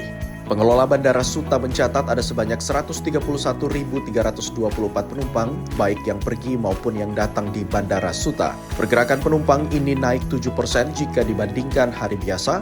Hal itu diikuti dengan 922 penerbangan. Menurut penumpang, Ruli, dirinya hendak menuju Medan bersama putranya selama 2 hari ke depan. Ruli juga mengatakan ada sedikit kenaikan harga pada tiket penerbangannya. Iya, saya dari Jakarta mau ke Medan. Kalau boleh tahu, ini kan juga libur panjang, Medan nggak mantap. Ini ada keluarga yang sakit, ya, jadi pulang ke Medan. Dengan siapa sih? Mbak, sama anak aja berdua. Rencana berapa lama? 2 hari aja. Terus ya. Di bandara gimana? Di mobil gitu. Ya, saya jarang-jarang ke bandara, jadi kelihatannya ya agak padat sih. Iya. Nah, oke. Tiket sendiri gimana? Saya rasa ada kenaikan sedikit lah. Ya. Sekitar 2 jutaan kalau nggak salah. Ya. Tidak hanya itu, pergerakan pesawat yang melayani pada hari ini sebanyak 922 penerbangan, baik melayani rute domestik dan internasional.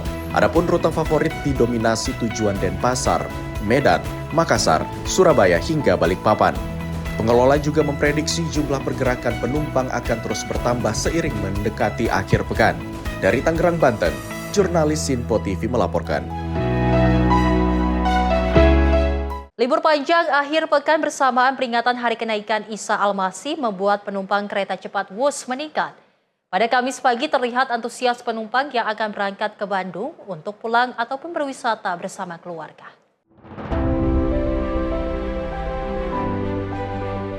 Stasiun kereta cepat Wus di Halim, Jakarta Timur dipadati penumpang Kamis pagi. Kepadatan penumpang mulai terlihat dari ruang tunggu hingga antrian masuk peron.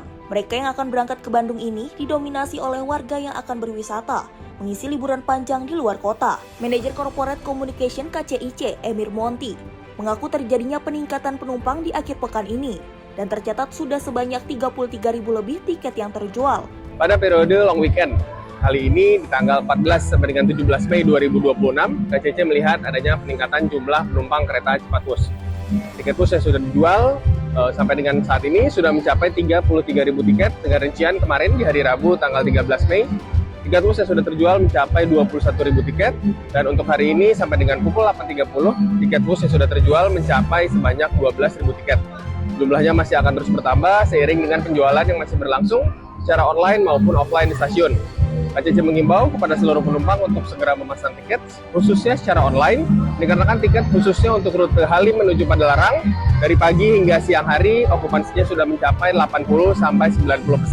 Kami mengimbau masyarakat untuk segera memesan untuk mendapatkan kepastian tempat duduk sebelum tiba di stasiun.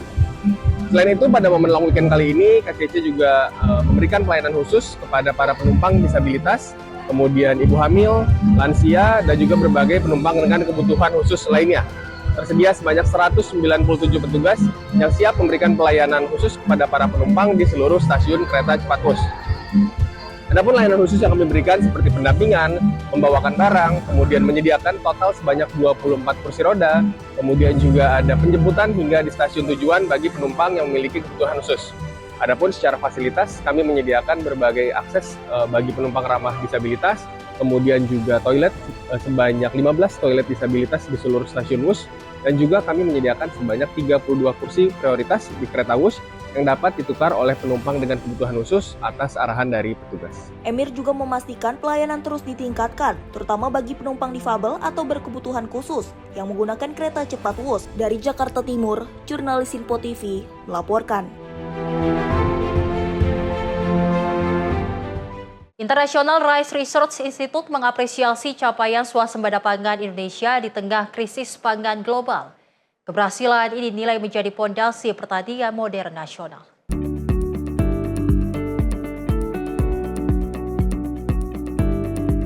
International Rice Research Institute mengapresiasi keberhasilan Indonesia mencapai swasembada pangan di tengah tantangan krisis pangan global dan perubahan iklim. Capaian tersebut dinilai menjadi bukti kuat kemajuan sektor pertanian nasional. Perwakilan IRRI Ines Hortens menyebut keberhasilan itu didukung berbagai kebijakan pemerintah, mulai dari mekanisasi pertanian, pompanisasi, hingga penguatan harga gabah petani. Menurutnya, Indonesia menunjukkan negara tropis mampu membangun kemandirian pangan berbasis teknologi dan inovasi.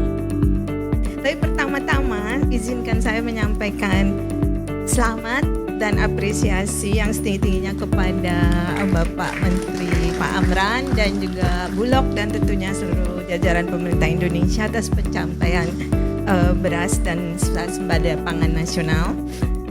Berdasarkan data berbagai organisasi internasional dan BPS, capaian Indonesia ini sangat impresif. Tantangan ke depan akan semakin kompleks karena ada perubahan iklim, keterbatasan air, degradasi lahan, meningkatnya biaya produksi, berkurangnya tenaga kerja, serta kebutuhan untuk menjaga kesejahteraan petani. Selain itu juga daya saing nasional kalau dengan negara-negara tetangga tentunya. Jadi bagaimana memproduksi lebih banyak beras tapi juga sistem pertanian yang lebih efisien, rendah emisi, jadi padi salah satu penyumbang terbesar dari gas metan, tapi berbasis inovasi, lebih tahan terhadap tekanan iklim. Dalam konteks ini, jadi saya sangat setuju Pak Menteri mengatakan bahwa swasembada tercapai yang sudah sangat luar biasa, tetapi perjuangan belum selesai. Saya hanya membandingkan ya negara-negara seperti China, India, Vietnam bisa maju karena investasi di riset mereka memang luar biasa gitu kan. Lihat peningkatan produksi juga sangat melonjak kemampuan. Nah,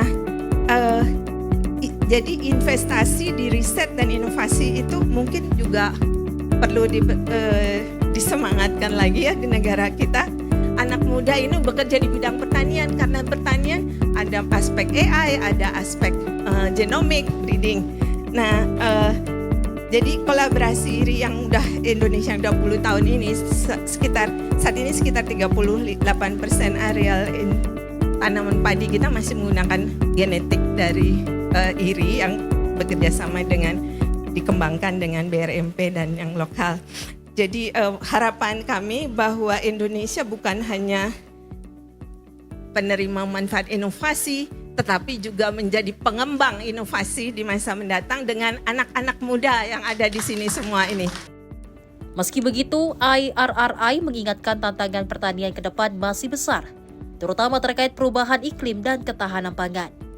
Indonesia dinilai memiliki peluang menjadi pemimpin pertanian modern di Asia jika terus memperkuat riset, inovasi, dan teknologi pertanian. Tim redaksi Simpo TV melaporkan.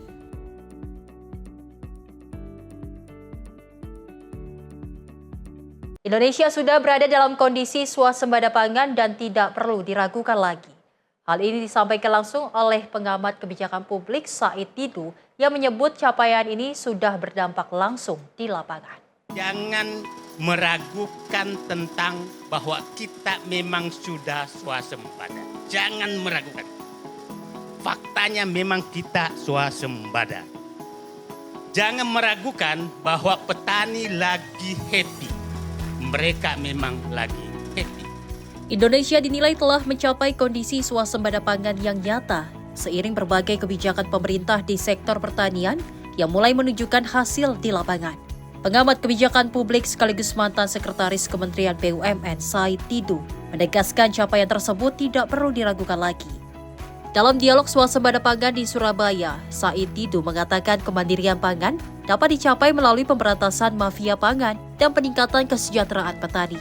Ia menilai pemerintah saat ini mulai memperbaiki tata kelola pangan, termasuk melalui sistem satu data nasional.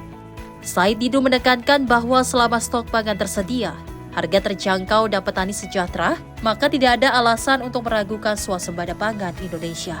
Ia juga mengapresiasi langkah pemerintah yang dinilai serius menjadikan sektor pangan sebagai prioritas nasional. Dan saya hormat betul sekarang kemandirian pangan ini kan ya intinya hanya dua menurut saya. Dan Pak Menteri sudah melakukan.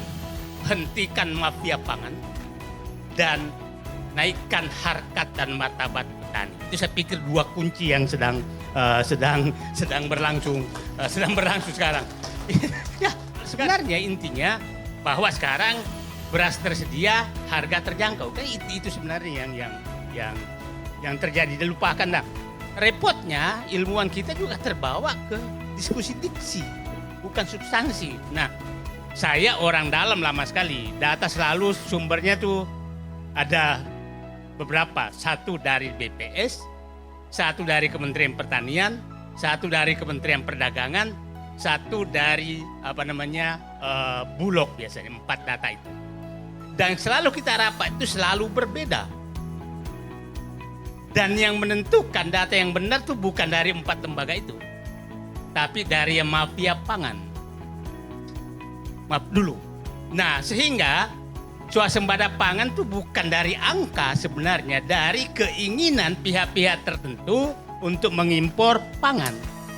Bukan dari apakah produksi cukup apa tidak, karena faktanya dari dulu selalu tuh plus minusnya tuh hanya 500 sampai 1 juta ton, dan itu tidak sulit dicapai. Ini yang diterobos menurut saya sekarang, diterobos betul untuk meluruskan data itu, dan saya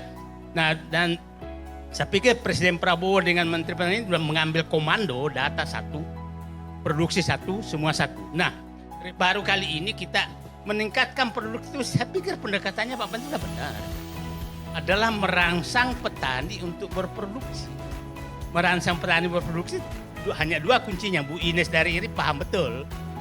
Berikan jaminan pendapatan kepada mereka dan siapkan suplai untuk sarana produksi mereka. Itu yang dilakukan bersamaan sekarang menurut saya. Itu menaikkan produksi pertanian itu bukan selalu menaikkan produktivitas, bukan. Paling cepat itu mempercepat musim tanam. Iya kan?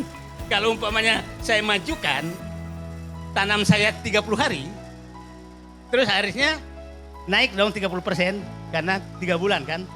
Enggak, produktivitasnya tetap sama, tapi saya majukan naiknya. Nah, dan saya melihat itu sedang jalan karena program pompanisasi ini mempercepat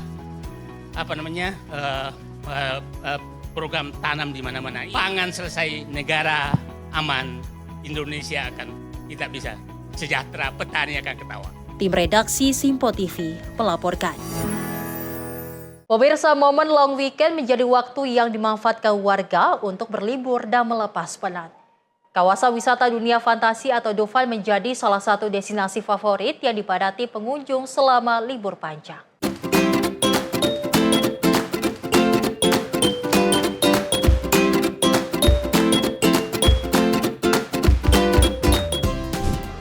Ya baik pemirsa Sinpo TV, libur panjang ataupun long weekend pada tahun ini pada bulan Mei 2026 ini memang sudah terlihat sejak pagi tadi di kawasan dunia fantasi ataupun Dufan begitu, karena kalau kita lihat memang dimanfaatkan oleh ribuan warga untuk berwisata ataupun mengisi waktu libur panjang long weekend di kawasan Dufan Ancol Jakarta ini. Kalau suasana di long weekend Dufan hari ini terlihat begitu ramai dan juga penuh antusias, baik dari orang dewasa, kemudian anak remaja dan juga anak-anak bahkan berkumpul di kawasan Dufan ini untuk mengisi waktu liburan.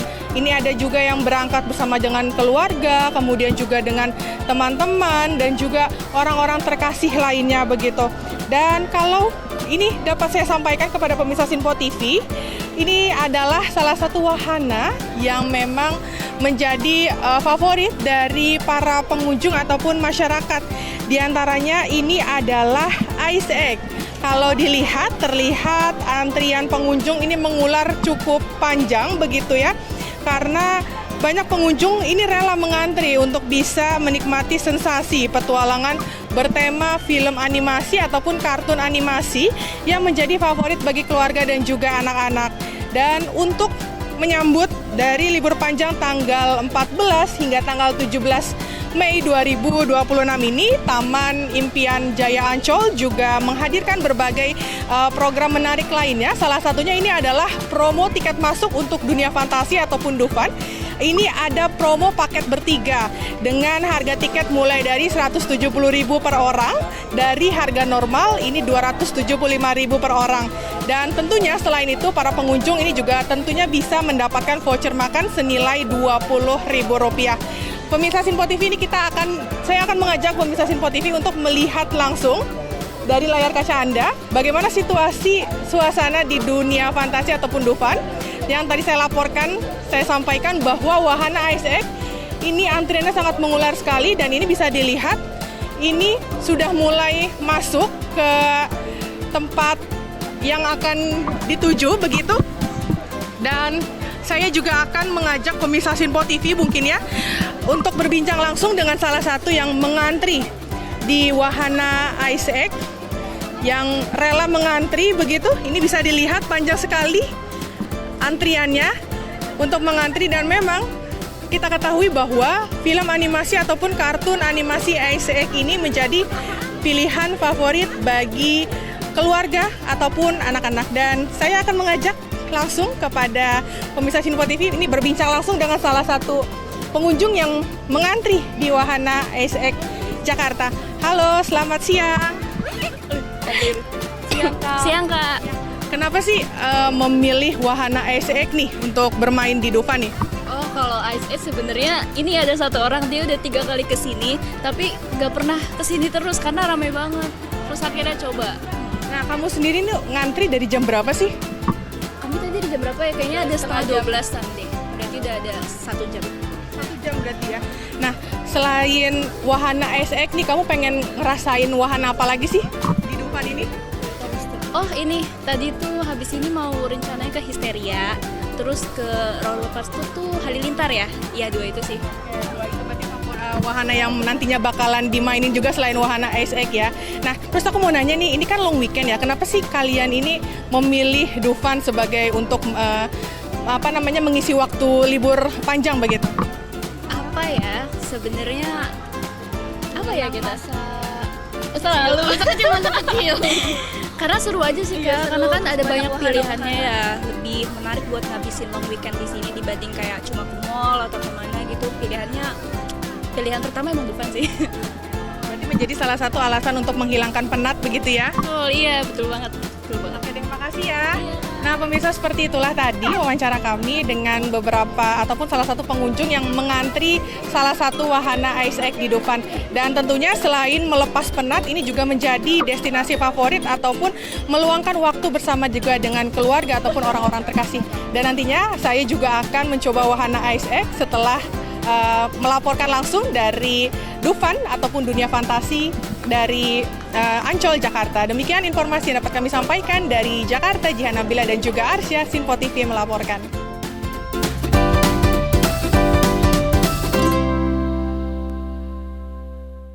Libur panjang akhir pekan membuat arus lalu lintas Simpang Gadok menuju kawasan Puncak Bogor, Jawa Barat mulai dipadati kendaraan sejak pagi hari.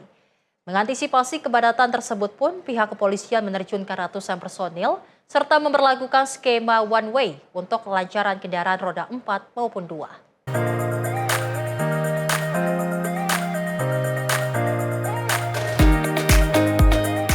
Ya baik pemirsa, libur panjang akhir pekan menjadi momentum bagi sejumlah masyarakat untuk menghabiskan waktu berlibur bersama keluarga tercinta dan sanak saudara di berbagai tempat wisata.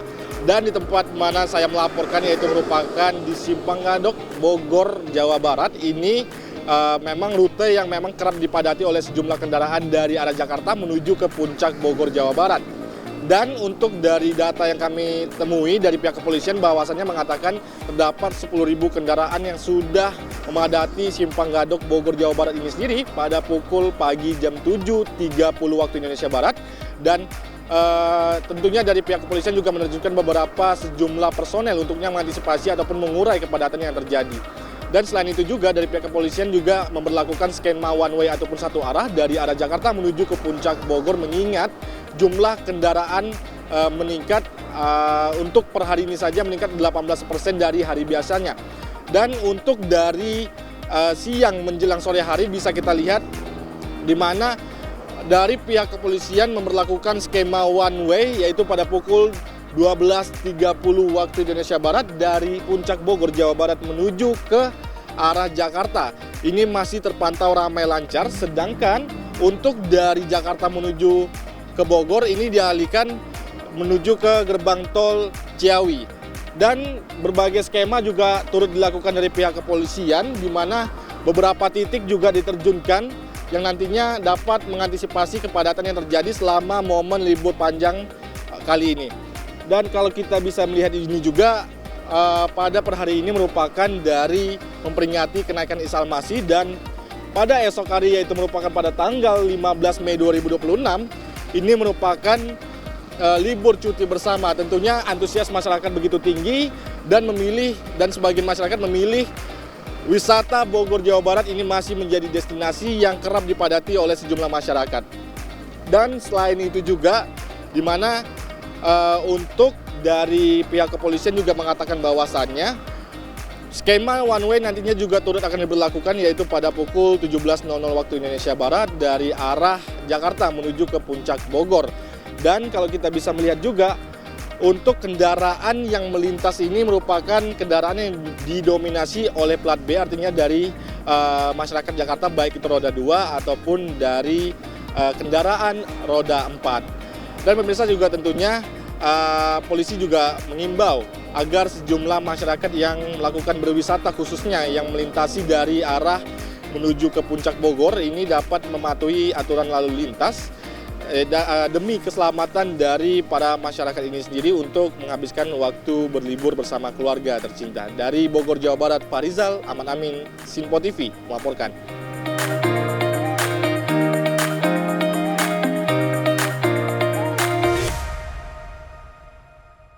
Sementara itu pemirsa, pihak kepolisian memberlakukan skema one way atau satu arah dari Jakarta menuju Puncak Bogor, Jawa Barat untuk mengurai kepadatan kendaraan selama momen libur panjang.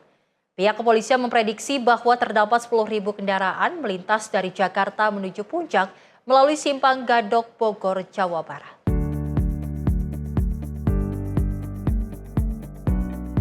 Dalam mengantisipasi lonjakan volume kendaraan selama libur panjang akhir pekan, Satlantas Polres Bogor memberlakukan skema one way atau satu arah. Ratusan personil kepolisian pun diterjunkan ke sejumlah titik-titik yang rawan kepadatan.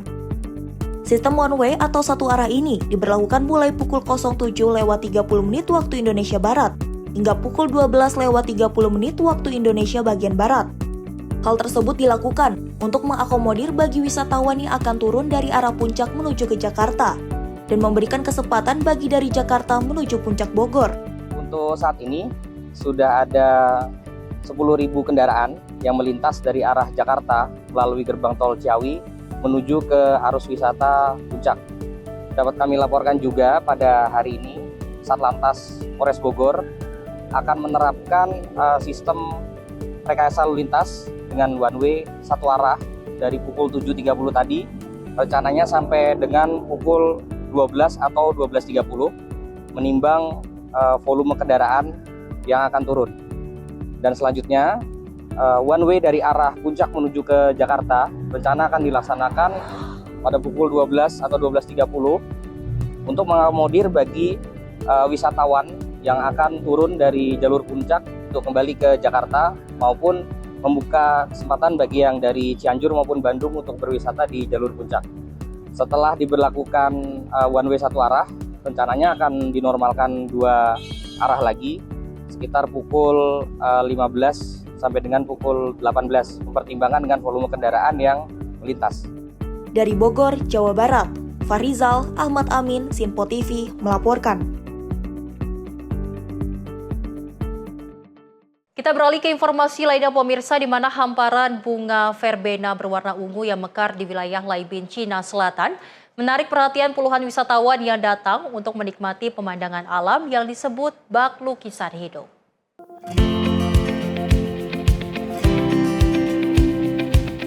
Pemandangan indah lautan bunga verbena berwarna ungu membentang luas di perbukitan Sinceng County di kota Laibin. Hamparan bunga yang mekar di awal musim panas itu terlihat menyelimuti perbukitan dan menciptakan pemandangan menawan yang menarik wisatawan dan pecinta fotografi.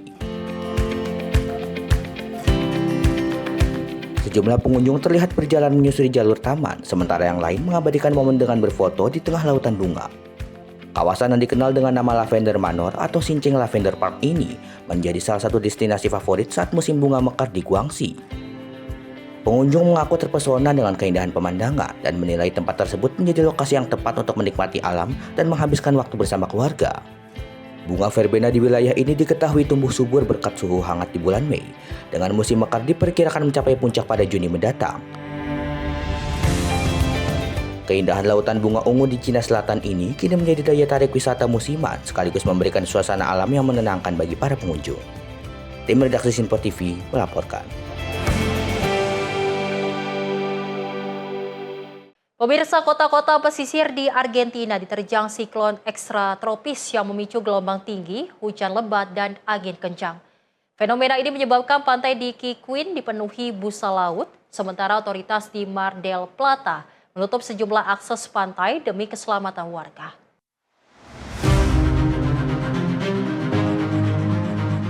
Rekaman video menunjukkan pantai di kota Queiquén, Argentina, tertutup lapisan busa laut akibat terjangan siklon ekstratropis yang melanda garis pantai negara tersebut.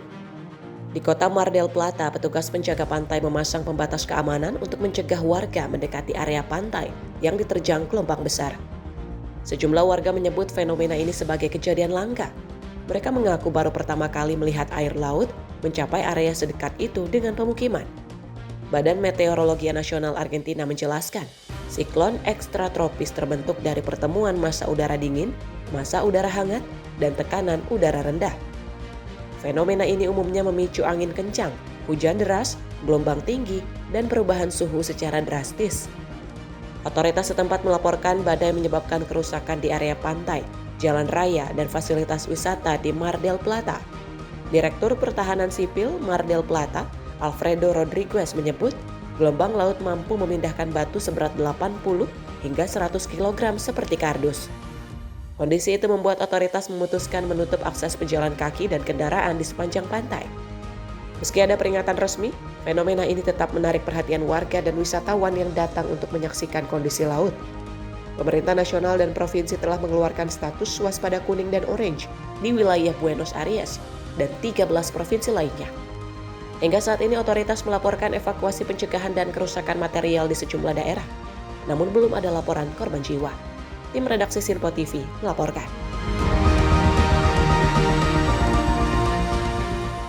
Krisis layanan kesehatan di wilayah timur Republik Demokratik Kongo semakin memburu setelah penghentian pendanaan dari Bank Dunia di kawasan tersebut. Kondisi ini menyebabkan rumah sakit menghadapi kenaikan biaya layanan, kekurangan obat-obatan, serta berkurangnya sumber daya medis. Krisis kesehatan di wilayah timur Republik Demokratik Kongo semakin memburuk. Setelah penghentian dana dari Bank Dunia, kondisi ini membuat rumah sakit kekurangan obat, menaikkan biaya pelayanan, dan memperburuk akses kesehatan masyarakat. Organisasi Doctors Without Borders (MSF), rumah sakit di beberapa wilayah masih memberikan pelayanan gratis, namun kebutuhan kesehatan meningkat tajam setelah sejumlah pihak pendukung menarik diri. Di Minova, Provinsi South Kivu, tenaga medis masih melayani pasien di tengah keterbatasan fasilitas. Namun pasien melaporkan kesulitan mendapatkan makanan dan pengobatan, bahkan untuk perawatan dasar.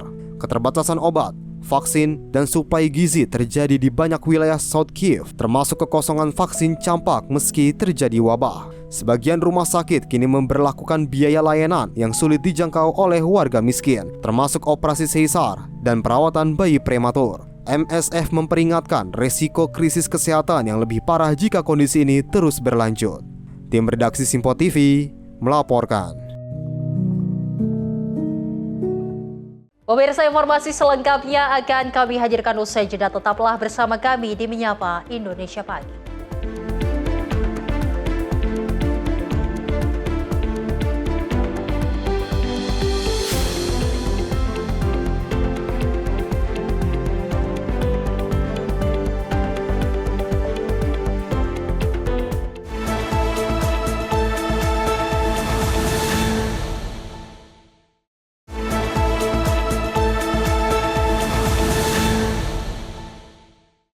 Masih bersama kami pemirsa dalam Menyapa Indonesia Pagi.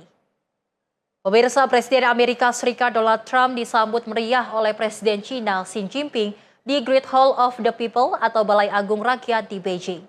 Pertemuan kedua pemimpin dunia ini langsung menjadi sorotan internasional karena berlangsung di tengah ketegangan perdagangan global, persaingan geopolitik, dan konflik internasional yang masih memanas.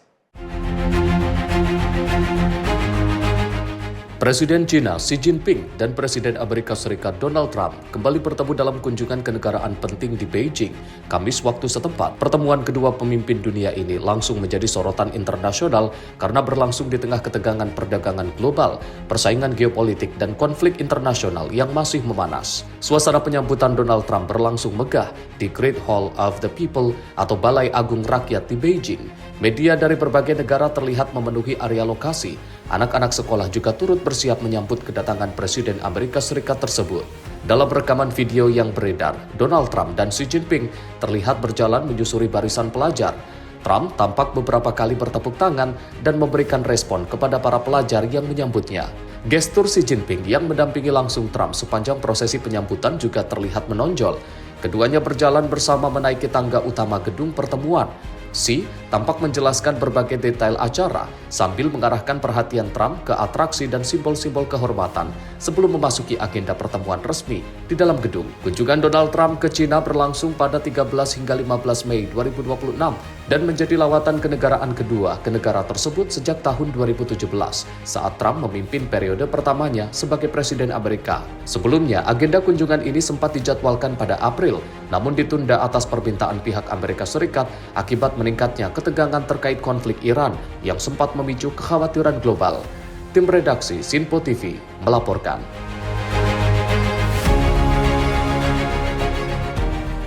Presiden Amerika Serikat Donald Trump dan Presiden China Xi Jinping dilaporkan bertukar pandangan mengenai situasi Timur Tengah, krisis Ukraina, dan kondisi di Semenanjung Korea dalam pertemuan bilateral di Beijing.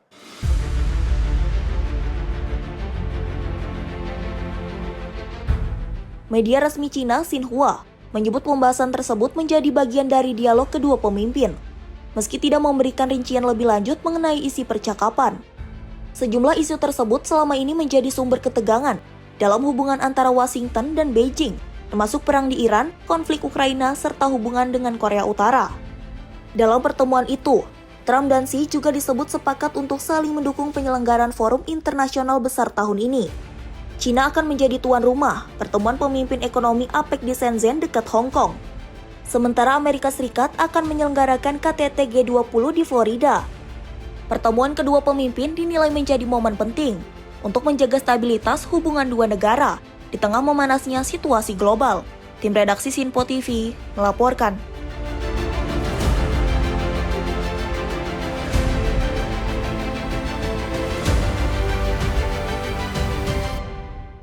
Setelah menyelesaikan perundingan selama sekitar 2 jam di Beijing, Presiden China Xi Jinping ajak Presiden Amerika Serikat Donald Trump mengunjungi Temple of Heaven di Beijing.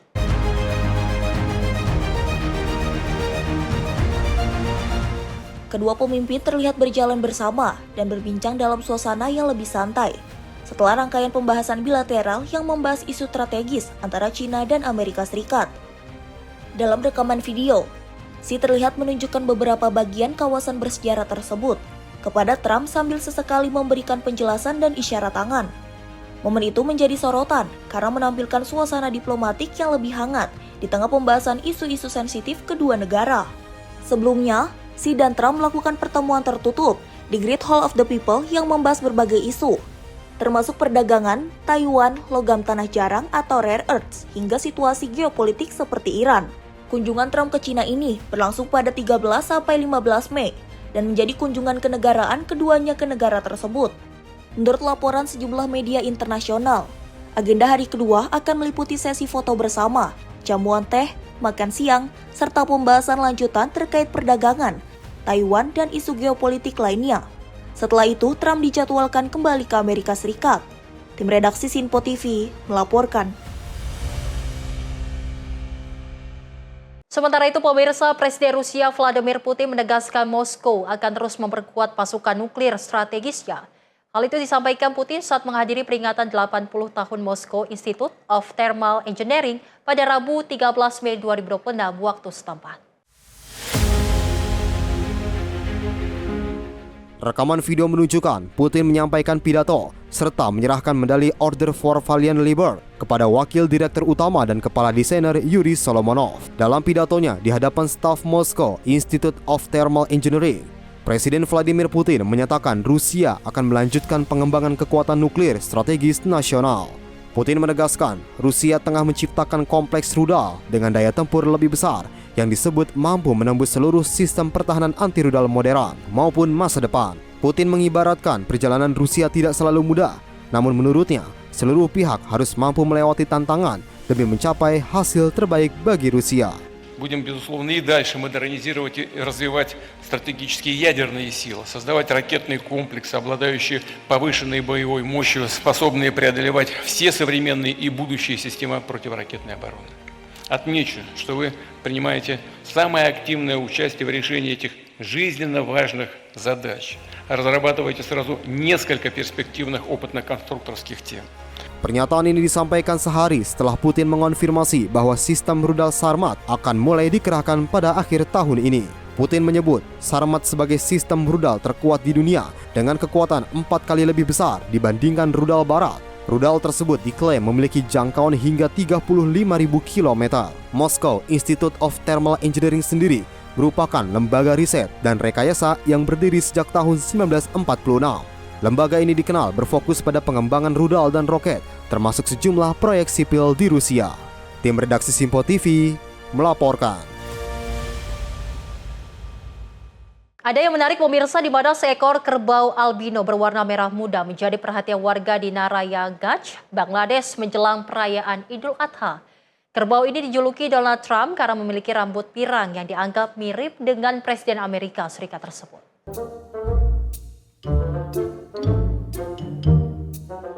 Rekaman video pada Rabu 13 Mei 2026 menunjukkan seekor kerbau albino berwarna merah muda menjadi pusat perhatian di peternakan Rabea Agro Farm, kawasan Paikpara, Narayanganj, Bangladesh. Kerbau berusia 3,5 tahun itu memiliki bobot sekitar 700 kg. Hewan tersebut terlihat dikerumuni pengunjung yang datang untuk melihat dan mengabadikan momen bersamanya. Pemilik peternakan, Ziauddin, mengatakan kerbau itu dibeli dari pasar ternak di Rojsasi sekitar 10 bulan yang lalu. আসলে এটা 10 মাস আগে আমি রাজশাহী সিটি হাট থেকে সংগ্রহ করছি এবং তখন থেকে এখন অবধি আমার ফার্মে আছে। আর এটার নামটা দেওয়া হয়েছে আমার ছোট ভাই আদর করে সব করে মজা করে ওর নামটা দিছে ডোনাল্ড ট্রাম্প। ওর নামটা দেওয়ার পিছনে মূল কারণ হচ্ছে ওর চুলগুলা। এটা একটা অ্যালবিনো বিরল প্রজাতির মহিষ। এই মহিষগুলা দেখতে গোলাপি রঙের হয় এবং এটা একটু এক্সেপশনাল ওর চুলের কারণে, এবং এই চুলের কারণে ওর এই নামটা দেওয়া হয়েছে। Penampilan unik dengan rambut berwarna pirang dan kulit merah muda membuat banyak orang menilai kerbau itu mirip dengan Donald Trump. Para pengunjung mengaku datang karena penasaran. Mereka menyebut rambut dan mata kerbau itu terlihat mirip dengan sosok Donald Trump, sehingga menjadi perbincangan luas di Bangladesh. Popularitas kerbau tersebut membuat peternakan menjadi tempat wisata dadakan menjelang Idul Adha. Sejumlah keluarga dan pecinta hewan terus berdatangan untuk melihat langsung hewan langka tersebut. Tim redaksi Simpo TV melaporkan. Serangan udara militer di negara bagian Zamfara, Nigeria Barat Laut dilaporkan menyebabkan lebih dari 100 warga sipil tewas dan banyak lainnya luka-luka. Insiden ini terjadi di tengah operasi militer Nigeria melawan kelompok bandit dan pemberontak bersenjata di wilayah tersebut.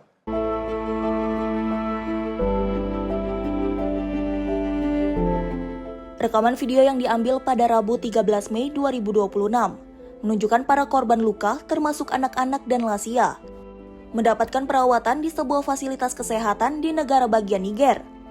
Sejumlah korban terlihat mengalami luka serius dan dibalut perban, sementara warga lainnya mengungsi ke tempat penampungan sementara dengan membawa barang-barang milik mereka.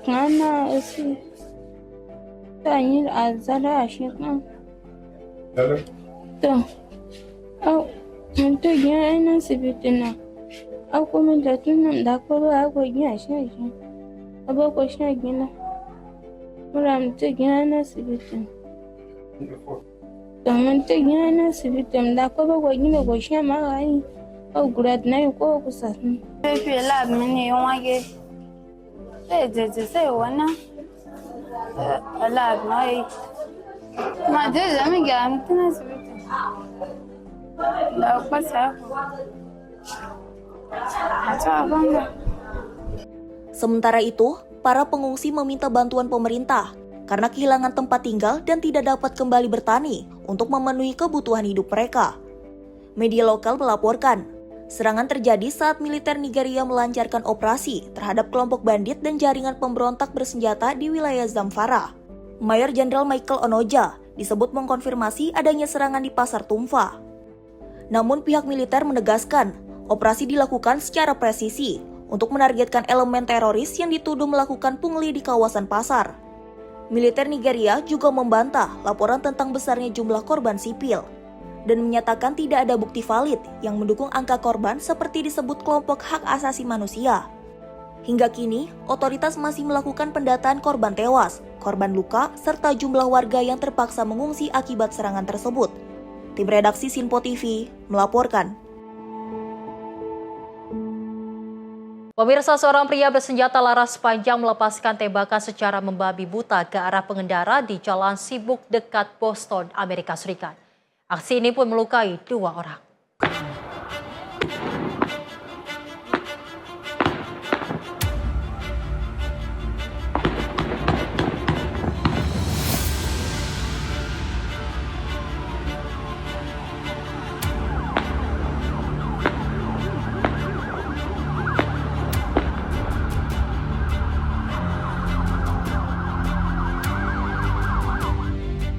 Insiden terjadi pada Senin siang di Cambridge, kawasan yang berdekatan dengan Universitas Harvard dan Massachusetts Institute of Technology.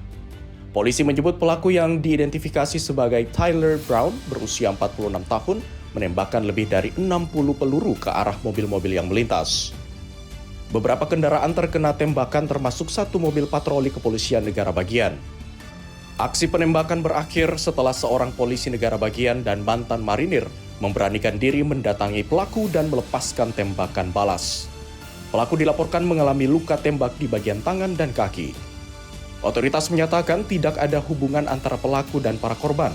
Pelaku kini terancam dakwaan penyerangan bersenjata dengan niat membunuh serta pelanggaran kepemilikan senjata api. Tim redaksi Sinpo TV melaporkan.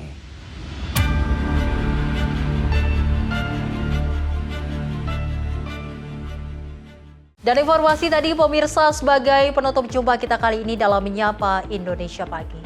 Dan update terus informasi terbaru Anda hanya di Sinpo TV. Saya Selis Regar, mewakili kru yang bertugas, pamit undur diri. Terima kasih dan selamat beraktivitas.